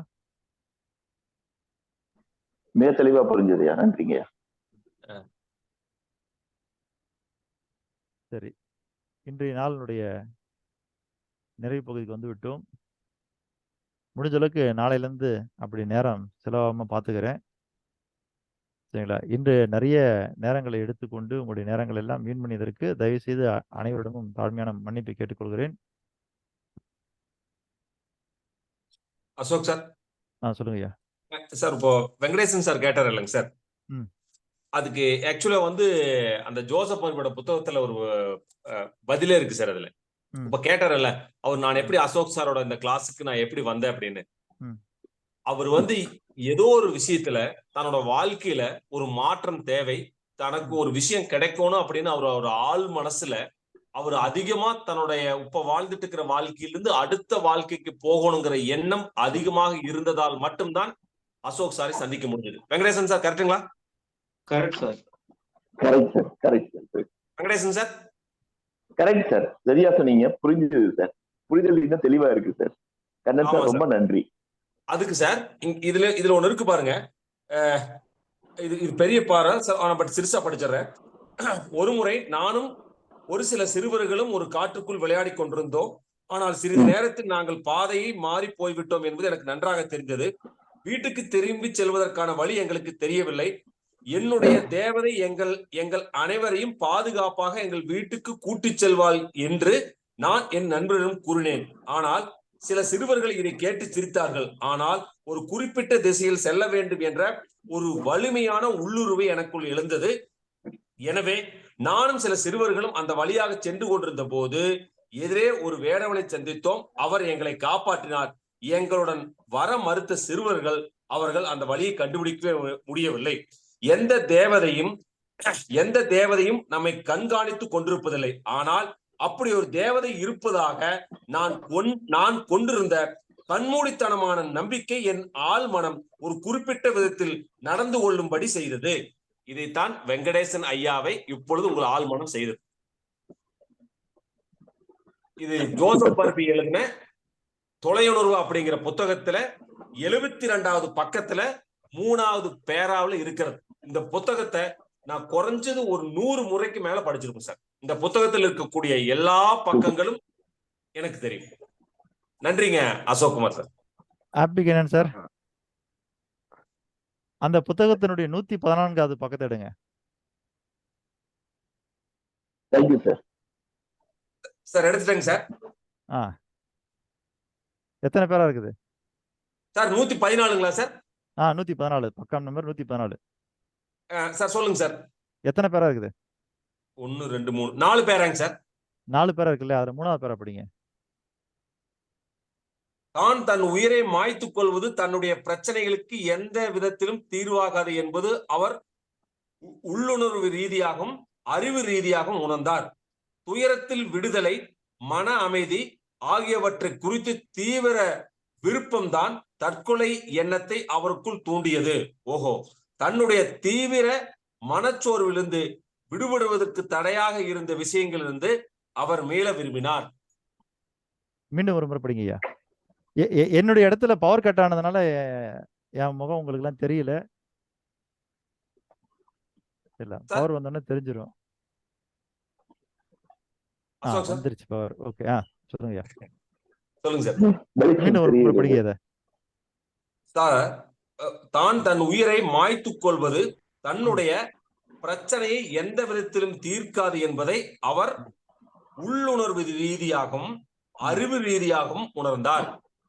எத்தனை ரீதியாக? உள்ளுணர்வு ரீதியாகவும் அறிவு ரீதியாகவும் உணர்ந்தார். அதான், இதுதான் நம்ம என்ன பண்ணணும்னா, ஒன்று உணர்வு மனம், இன்னொன்று அறிவு மனம்னு சொல்றோம். Super sir, super. அடுத்தது போங்க. உணர்ந்தார். துயரத்திலிருந்து விடுதலை, மன அமைதி ஆகியவை குறித்து தீவிரமாக விரும்புவதால் தற்கொலை எண்ணத்தை அவருக்குள் தூண்டியது. தன்னுடைய தீவிர மனச்சோர்விலிருந்து விடுபடுவதற்கு தடையாக இருந்த விஷயங்களிலிருந்து அவர் மீள விரும்பினார். பட் அவருடைய எண்ணம் இருந்துச்சு, அந்த எண்ணத்திலிருந்து நான் வெளியே வந்துடணுங்கிற அந்த எண்ணம் இருந்துச்சு. அதுதான் இப்ப அதுல இருந்து வெளியே வரணும்னு ஆசைப்படுறாரு இல்லையா? இப்ப இந்த இடத்துல நம்ம வந்து பல பேர் சொல்லுவோம், இல்ல நான் இப்படி நடக்கணும்னே ஆசைப்படலையே, ஆனா ஏன் அது அப்படி நடந்ததுன்னு. ஆசை என்பது கருத்தியல், சரிங்களா? ஆசை என்பது கருத்தியல். நீங்க ஆசைப்படும் போது என்ன உணர்வு ஏற்படுகிறதோ அந்த உணர்வில் இருக்கக்கூடிய அதிர்வுகளைத்தான் இந்த பிரபஞ்சம் புரிந்து கொள்ளும். அசோக் சார், மன்னிச்சுக்கணும் சார். சார், நீங்க சொல்றது எல்லாமே இந்த புத்தகத்துல அப்படியே இருக்கு சார். ஐயா, நான் சொல்றது அந்த புத்தகத்துல அப்படியே இல்லைங்க, அந்த புத்தகத்துல இருக்கிறதா அப்படின்னு நான் சொல்றேன். இல்ல சார், பட் நான் தான் காப்பி அடிச்சிருக்கிறேன். என்ன பார்த்து புத்தகம் எழுதல, புத்தகத்தை பார்த்தா நான் பேசிட்டு இருக்கிறேன். Thank you sir. சரிங்களா? இல்லன்னா என்ன பண்ணிருப்பாருன்னா, ஜோசப் மர்ஃபி என்ன பண்ணிருப்பாருன்னா, அசோக்குமார் எழுதின வைப்ரண்ட் அசோக்குமார் எழுதின இத்தனாவது பக்கத்தை பிரிச்சு படிங்கன்னு அவர் சொல்லியிருப்பாரு. பட் இல்ல சார், நான் சொல்றது என்ன, ரெண்டுமே சரியான விதத்துல கோயின்சைட் ஆகுதுன்னு சொல்றேன் சார். ஏன்னா இது வந்து பல வருஷத்துக்கு முன்னாடி இல்லையா, அது என்ன இருந்தாலும், அதான் அது என்ன இருந்தாலும் சரிங்களா, புத்தகத்துல என்ன இருந்தாலும் புத்தகத்துல படிக்கிறது அத்தனையுமே நீங்கள் புரிந்து கொள்ளக்கூடிய ஆற்றல் உங்களிடம் இருக்கிறதா என்றால் அதற்கு ஒரு மனிதனுடைய சவுண்ட் உங்களுக்கு தேவைப்படுது. S sir, yes sir, I know. அதனாலதான் சார் நான் உங்களை சொன்னேன். ஆக்சுவலி இது 1973 சார் வந்த புத்தகம். நான் அதனாலதான் சொல்றேன் நான். பட் 1973 அவர் புத்தகம் எழுதுறாருன்னா, அந்த புத்தகம் எழுதுற போது அவருக்கு கொஞ்சம் 60 வயசு இருக்கு. அப்போ இது எல்லாமே எப்போ நடந்த ஒரு விஷயத்த இங்க இருக்கக்கூடிய இந்த வயசுல இருக்கக்கூடிய அவர் அசோக் சார் சொல்றாருன்னா, அதான் சார் இந்த கார்த்தி சார் கேட்டாரல்ல, ஆக்சுவலி அவர் சொன்னதை கேட்டது என்ன, நீங்க என்ன சொன்னீங்கன்னா புற உலகம் ஒன்றுதான், ஆனால் அக உலகம் வேறுன்னு நீங்க சொன்னீங்க. பட் அவரு அது வந்து அதுக்கு மறுத்து சொன்னாரு. ஆனா ஜோசப் மர்பி என்ன சொல்றாரு அப்படின்னா, புற உலகம் ஒன்றுதான். அப்ப ஜோசப் மர்பியோட எண்ணமுமே இங்க இருக்கக்கூடிய அசோக் சாரோட எண்ணங்களும் இந்த உலகத்துல அதிர்வுகளால் இயங்கிட்டு இருக்கிற கூடிய விஷயங்களை நமக்கு என்ன வேணுமோ அப்படி நம்ம நினைக்கிற போது அந்த அதிர்வுகளை நம்ம நோக்கி வந்துருங்கிற. பட் அதுதான் உங்களுக்கு வந்திருக்குது. ஆக்சுவலி வெங்கடேசன் சாரும் சரி, கண்ணனும் சரி, ஏழுமலை சாரும் சரி, இங்க இருக்கக்கூடிய எல்லாருமே ஏதோ ஒரு தேவைகள் இருக்கிறதுனால அந்த பிரபஞ்சம் இணைக்குது அப்படிங்கிற. எப்படி அந்த குழந்தை வந்து அந்த காட்டுக்குள்ள போன போது எனக்கு தேவதை வழிகாட்டுன்னு நம்புச்சோ, அந்த தேவதை வழிகாட்டுச்சோ, அதே போல இங்க இருக்கக்கூடிய எல்லாருமே ஒரு செல்வந்தர கோடி பணக்காரன் ஆகும்னு விரும்பல, செல்வந்தர் ஆகும்னு எல்லாருமே விரும்பினாலதான் நீங்க எங்களுக்கு கிடைச்சிருக்கீங்கன்னு சொல்றேன் சார். வேற ஒண்ணு. நன்றி ஐயா. சரி, ஆக்சுவலா இன்னைக்கு நடத்த இருந்த பாடம் வேறு, நடந்த பாடம் வேறு இருந்தாலும் கூட இன்னைக்கு நடத்த வேண்டிய பாடத்தை உங்களுக்கு ஒரே வரியில எளிமையா சொல்லிடலாம்னு நினைக்கிறேன். என்னன்னு, நமக்கு 2 மனம் இருக்கு இல்லையா, 2 மனம், சரிங்களா? அதாவது வகைன்னு பாத்தீங்கன்னா 2 வகையான மனம் இருக்கிறது. ஒன்று மைய மனம், 2 விழிப்பு மனம். ஆனா அதனுடைய தன்மைன்னு பார்க்கும்போது 2 தன்மையில இருக்குது. ஒரு தன்மை அறிவு மனம், இரண்டாவது தன்மை உணர்வு மனம்னு. அப்போ நீங்க நினைச்சிட்டு இருக்கிற நினைப்பு இருக்கு இல்லையா, நீங்க நினைச்சிட்டு இருக்கிற நினைப்பு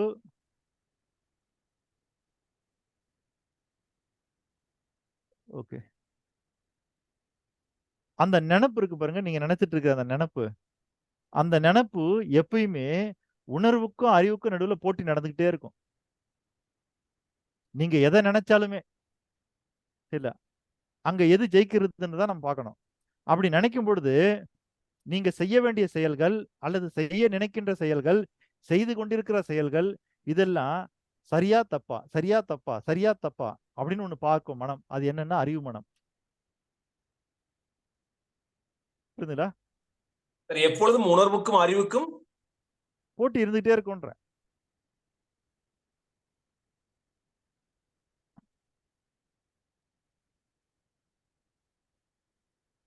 அப்ப இந்த இடத்துல நம்ம பார்க்கிறது சரியா தப்பா, சரியா தப்பா, சரியா தப்பான்னு பார்க்கிறது எதுன்னா அறிவு மனம். அதான் இப்படி வச்சுக்கங்களேன், அப்பதான் உங்களுக்கு புரியும். நாம செய்யற செயல் நல்லதா கெட்டதா, நல்லதா கெட்டதா, நல்லதா கெட்டதா, நல்லதா கெட்டதான்னு பார்த்துட்டே இருக்கிறது அறிவு மனசனுடைய வேலை. சரிங்களா? ஆனா அது விருப்பமானதா விருப்பம் இல்லையா, விருப்பமானதா விருப்பம் இல்லையா, விருப்பமானதா விருப்பம் இல்லையான்னு பார்க்கிறது உணவு மனதனுடைய வேலை. நாம செய்யறது சரியா தப்பா, சரியா தப்பா, சரியா தப்பான்னு பார்க்கிறது அறிவு மனசனுடைய வேலை. நாம செய்யறது பிடிச்சிருக்கா பிடிக்கலையா, பிடிச்சிருக்கா பிடிக்கலையா, பிடிச்சிருக்கா பிடிக்கலையான்னு பார்க்கிறது உணர்வு மனதனுடைய வேலை. நாம செய்யறது முறையானதா முறையற்றதா, முறையானதா முறையற்றதா, முறையானதா முறையற்றதா அப்படின்னு பார்க்கிறது அறிவு மனசனுடைய வேலை. நாம செய்யறது தேவையானதா தேவையில்லாதா, தேவையானதா தேவையில்லாதா என்று பார்ப்பது உணர்வு மனதனுடைய வேலை. நீங்க செய்யறது நியாயமானதா நியாயம் இல்லதா, நியாயமானதா நியாயம் இல்லதா அப்படின்னு பார்க்கிறது அறிவு மனசனுடைய வேலை. நீங்க செய்யறது வேண்டியதா வேண்டாததா, வேண்டியதா வேண்டாதா என்று பார்ப்பது உணர்வு மனதனுடைய வேலை. சரிங்களா? நீங்க செய்யறது விதிப்படி இருக்குதா இல்லையா, விதிப்படி இருக்குதா இல்லையான்னு பார்க்கிறது அறிவு மனசனுடைய வேலை. நீங்க செய்யறது விருப்பப்படி இருக்குதா இல்லையான்னு பார்க்கிறது தான் உணர்வு மனதனுடைய வேலை. அதுக்கு விதியெல்லாம் முக்கியம் கிடையாது. சரிங்களா? அதனாலதான் பல பேர் வண்டியில எழுதி போட்டுப்பாங்க பிரேக் த ரூல்னு. அது அவருடைய உணர்வினுடைய வெளிப்பாடு.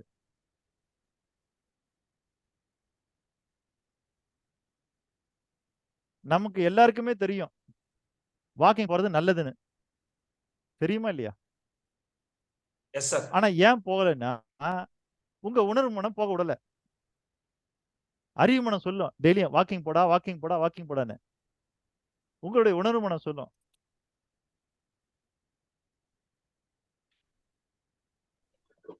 சார் வாய்ஸ் வரல சார். சார் வாய்ஸ் வரல.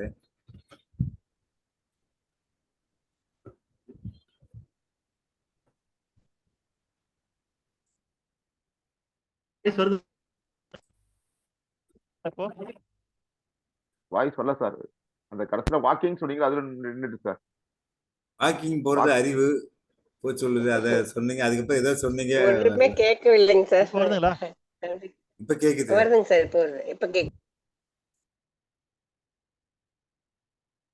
சார் கேட்கல சார்.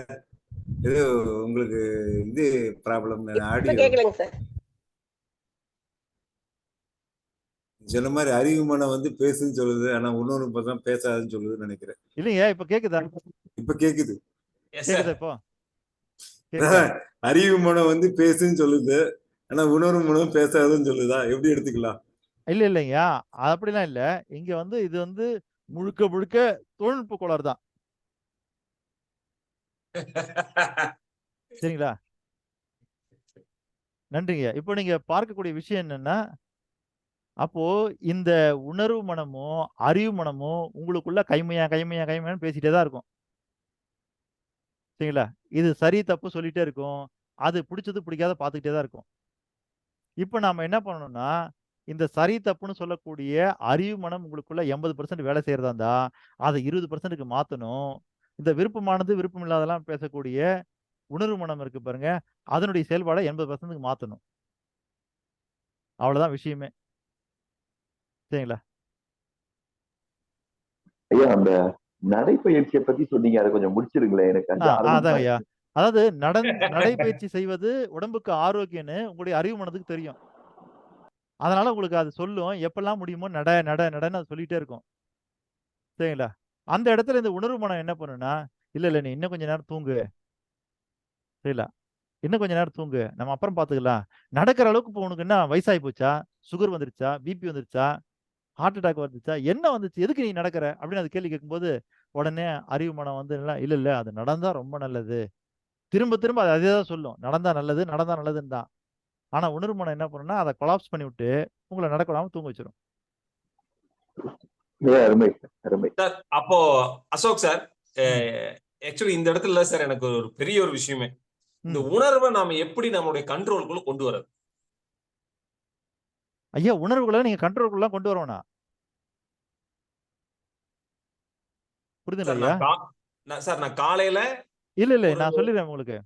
Yes sir. நீங்க நீங்க வந்து ஒரு பை வச்சிருக்கீங்க, 10 கிலோ பிடிக்கிற பை. சரிங்களா, 2 பொருள் வாங்கணும், ஒன்னு கோதுமை வாங்கணும், ஒன்னு அரிசி வாங்கணும். ஆனா ஒரு பை வச்சிருக்கீங்க, 5 கிலோ அரிசி வாங்கிட்டீங்க, மீதி என்ன வாங்கலாம்? சார் அரிசி தான் வாங்கணும். இல்லைங்கய்யா, அரிசி 5 கிலோ வாங்கிட்டீங்கய்யா, இப்ப 2வது பொருள் கோதுமை வாங்கணும். அதுதான் ஆமா சார், சார். கோதுமையை முதல்ல வாங்கிடணும் சார். வாங்கிட்டு அதை கட்டிடணும். கட்டிட்டு இல்ல மேல இல்லைங்க, அது அரிசி இல்லை வாங்கி கட்டிடலாமா? இல்லையா, அதை சொல்லையா. சார், இப்போ உங்க ஒரு அறிவு பை வேலை தான் செய்யுது. இருக்குது, இல்ல நாராயண் ஒரு சார். பை தான் இருக்குது, அது 10 கிலோ பிடிக்கும். 5 கிலோ நீங்க அரிசி வாங்கிட்டீங்கன்னா இன்னொரு 5 கிலோ கோதுமை வாங்க முடியும். முடியுமா இல்லையா? மேல ஒரு சார் முடி பேப்பர் மேல ஒரு பேப்பர் ஒண்ணு போட்டுட்டு ஐயா அதுக்கு பேப்பர்லாம் வேணாங்க, இப்ப இங்க கலக்குதா கலக்கலையாலாம் பிரச்சனை இல்ல. ஓகேங்களா, ஒரே பைக்குள்ள நீங்க 2 பொருளையும் வாங்கிக்கலாம். வாங்கலாம் காரணம் சார். என்ன தெரியுங்களா, கோதுமை அங்க வாங்க முடிஞ்சதுக்கான காரணம் இடம் இருந்தது. S sir. இல்ல மில்டன் ஐயா இல்லைன்னு நினைக்கிறேன். அவர் கேட்ட கேள்வி என்னன்னா, எதிர்மறையான ஆற்றலை எப்படி வெளியே அனுப்புறதுன்னு. சரிங்களா, அந்த மாதிரி உங்களுக்கு தேவையில்லாத வெளியில அனுப்புனா தேவையானதை வச்சு ஃபில் பண்ணிடுங்கன்றேன். சார் புரியுதுங்களா ஐயா? சார் சாரி சார், நான் காலையில 4:30 மணிக்கு எந்திரிச்சு என்னோட ஒர்க்கை பார்க்கணும் அப்படின்னு நான் நினைக்கிறேன். ம். ஆனா நான் காலையில 4:30 மணிக்கு அலாரம் அடிக்கிறேன். பட் ஆனா அதை மறுபடியும் ஸ்விட்ச் பட்டன் அமுத்தி போட்டு நான் படுத்து தூங்குறேன். ம். பட் அதாங்க ஐயா, 4 மணிக்கு அலாரம் வச்சது எதுன்னா உங்களுடைய அறிவு மனம், அதை ஆஃப் ஆமா பண்ணிட்டு சார். தூங்குறதுன்னா உங்களுடைய உணர்வு மனம். இல்ல சார், தப்பா நினைச்சுக்கோங்க சார். நான் தான் உணர்வுபூர்வமா அறிவுபூர்வமா முடிவெடுக்கிறேன் காலையில 4:30 மணிக்கு எந்திரிக்கணும். ஆனா என்னை தடுக்கிறது எதுன்னு கேக்குறேன். அதைத்தாங்க ஐயா சொல்றேன்.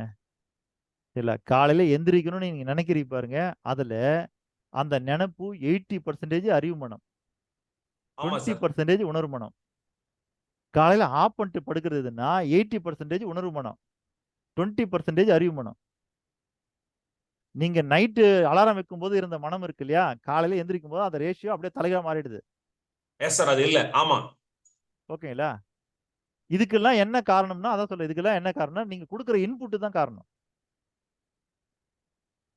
சார். இன்புட்னா சார் ப்ளீஸ்.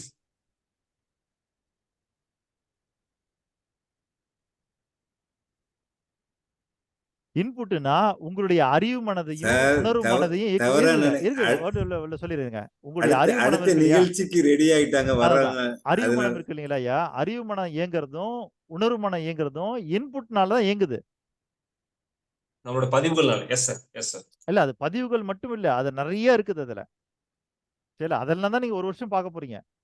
உங்க இன்புட் எந்தெந்த இன்புட்லாம் மாத்த வரணும்னு சொல்ல போறேன் நானு. Thank you sir, thank you sir. இல்ல தேங்க்யூ அது சோ மச். வந்து ஒரு பொருள் இல்லைன்றேன். கண்டிப்பா சார், கண்டிப்பா கண்டிப்பா ஓ கண்டிப்பா. தயிர் சாதத்துக்கு உங்களுக்கு அரிசி, தயிர், உப்பு இருந்தா போதும். ஆமா சார். சரிங்களா, ஆனா பிரியாணிக்கு அப்படி இல்ல, நிறைய இன்கிரீடியன்ஸ் இருக்குது. Yes sir. அவ்வளவும் சாப்பிட்டா தான் பிரியாணி. ஆனா ரெண்டுத்துக்குமே ஒரே வார்த்தையில அது பேர் முடிச்சிடலாம், இது தயிர் சாதம், அது பிரியாணின்னு.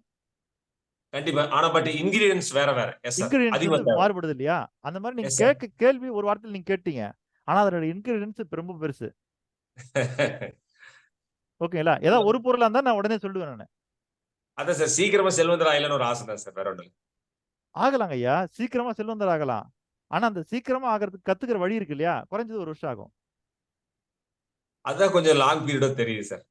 ஓகேங்களா, அதாவது இந்த உலகத்திலேயே ரொம்ப ரொம்ப ரொம்ப ரொம்ப ரொம்ப ரொம்ப சுலபமான காரியம் எதுன்னா, கோடி கோடியா பணம் சம்பாதிக்கிறது.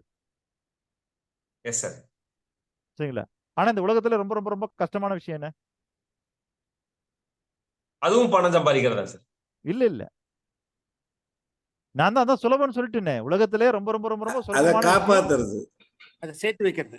இல்லைங்கய்யா, அந்த சுலபமான வழியை கண்டுபிடிக்கிறது. Super sir. புரியுதுங்களா?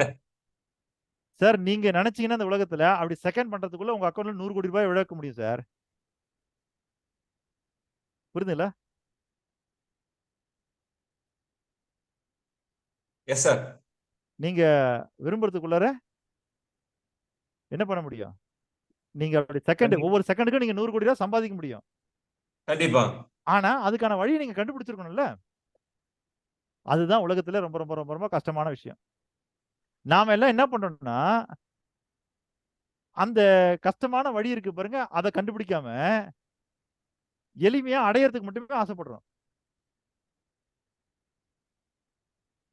புரியுதுங்களா? Super sir. சூப்பர். நீங்க மிக்ஸியை தட்டின உடனே 5 நிமிஷத்துல சட்னி ரெடி. ஆனா மிக்ஸி 5 நிமிஷத்துல தயாராகல. Yes sir. புரியுதுங்களா? Thank you sir. பல வருஷம் ஆச்சு. அப்போ நீங்க பொருளாதாரத்துல ஒரு மிக்ஸி மாதிரி ஒன்றை உருவாக்குறதுக்கு டைம் போடாம சட்னி மட்டும் வேணும்னு ஆசைப்படுறீங்க. அதான் பணம். Super explanation sir. புரியுதுங்களா? நன்றிங்க. நம்ம அடுத்த நிகழ்ச்சிக்கு போவோம். சரிங்களா?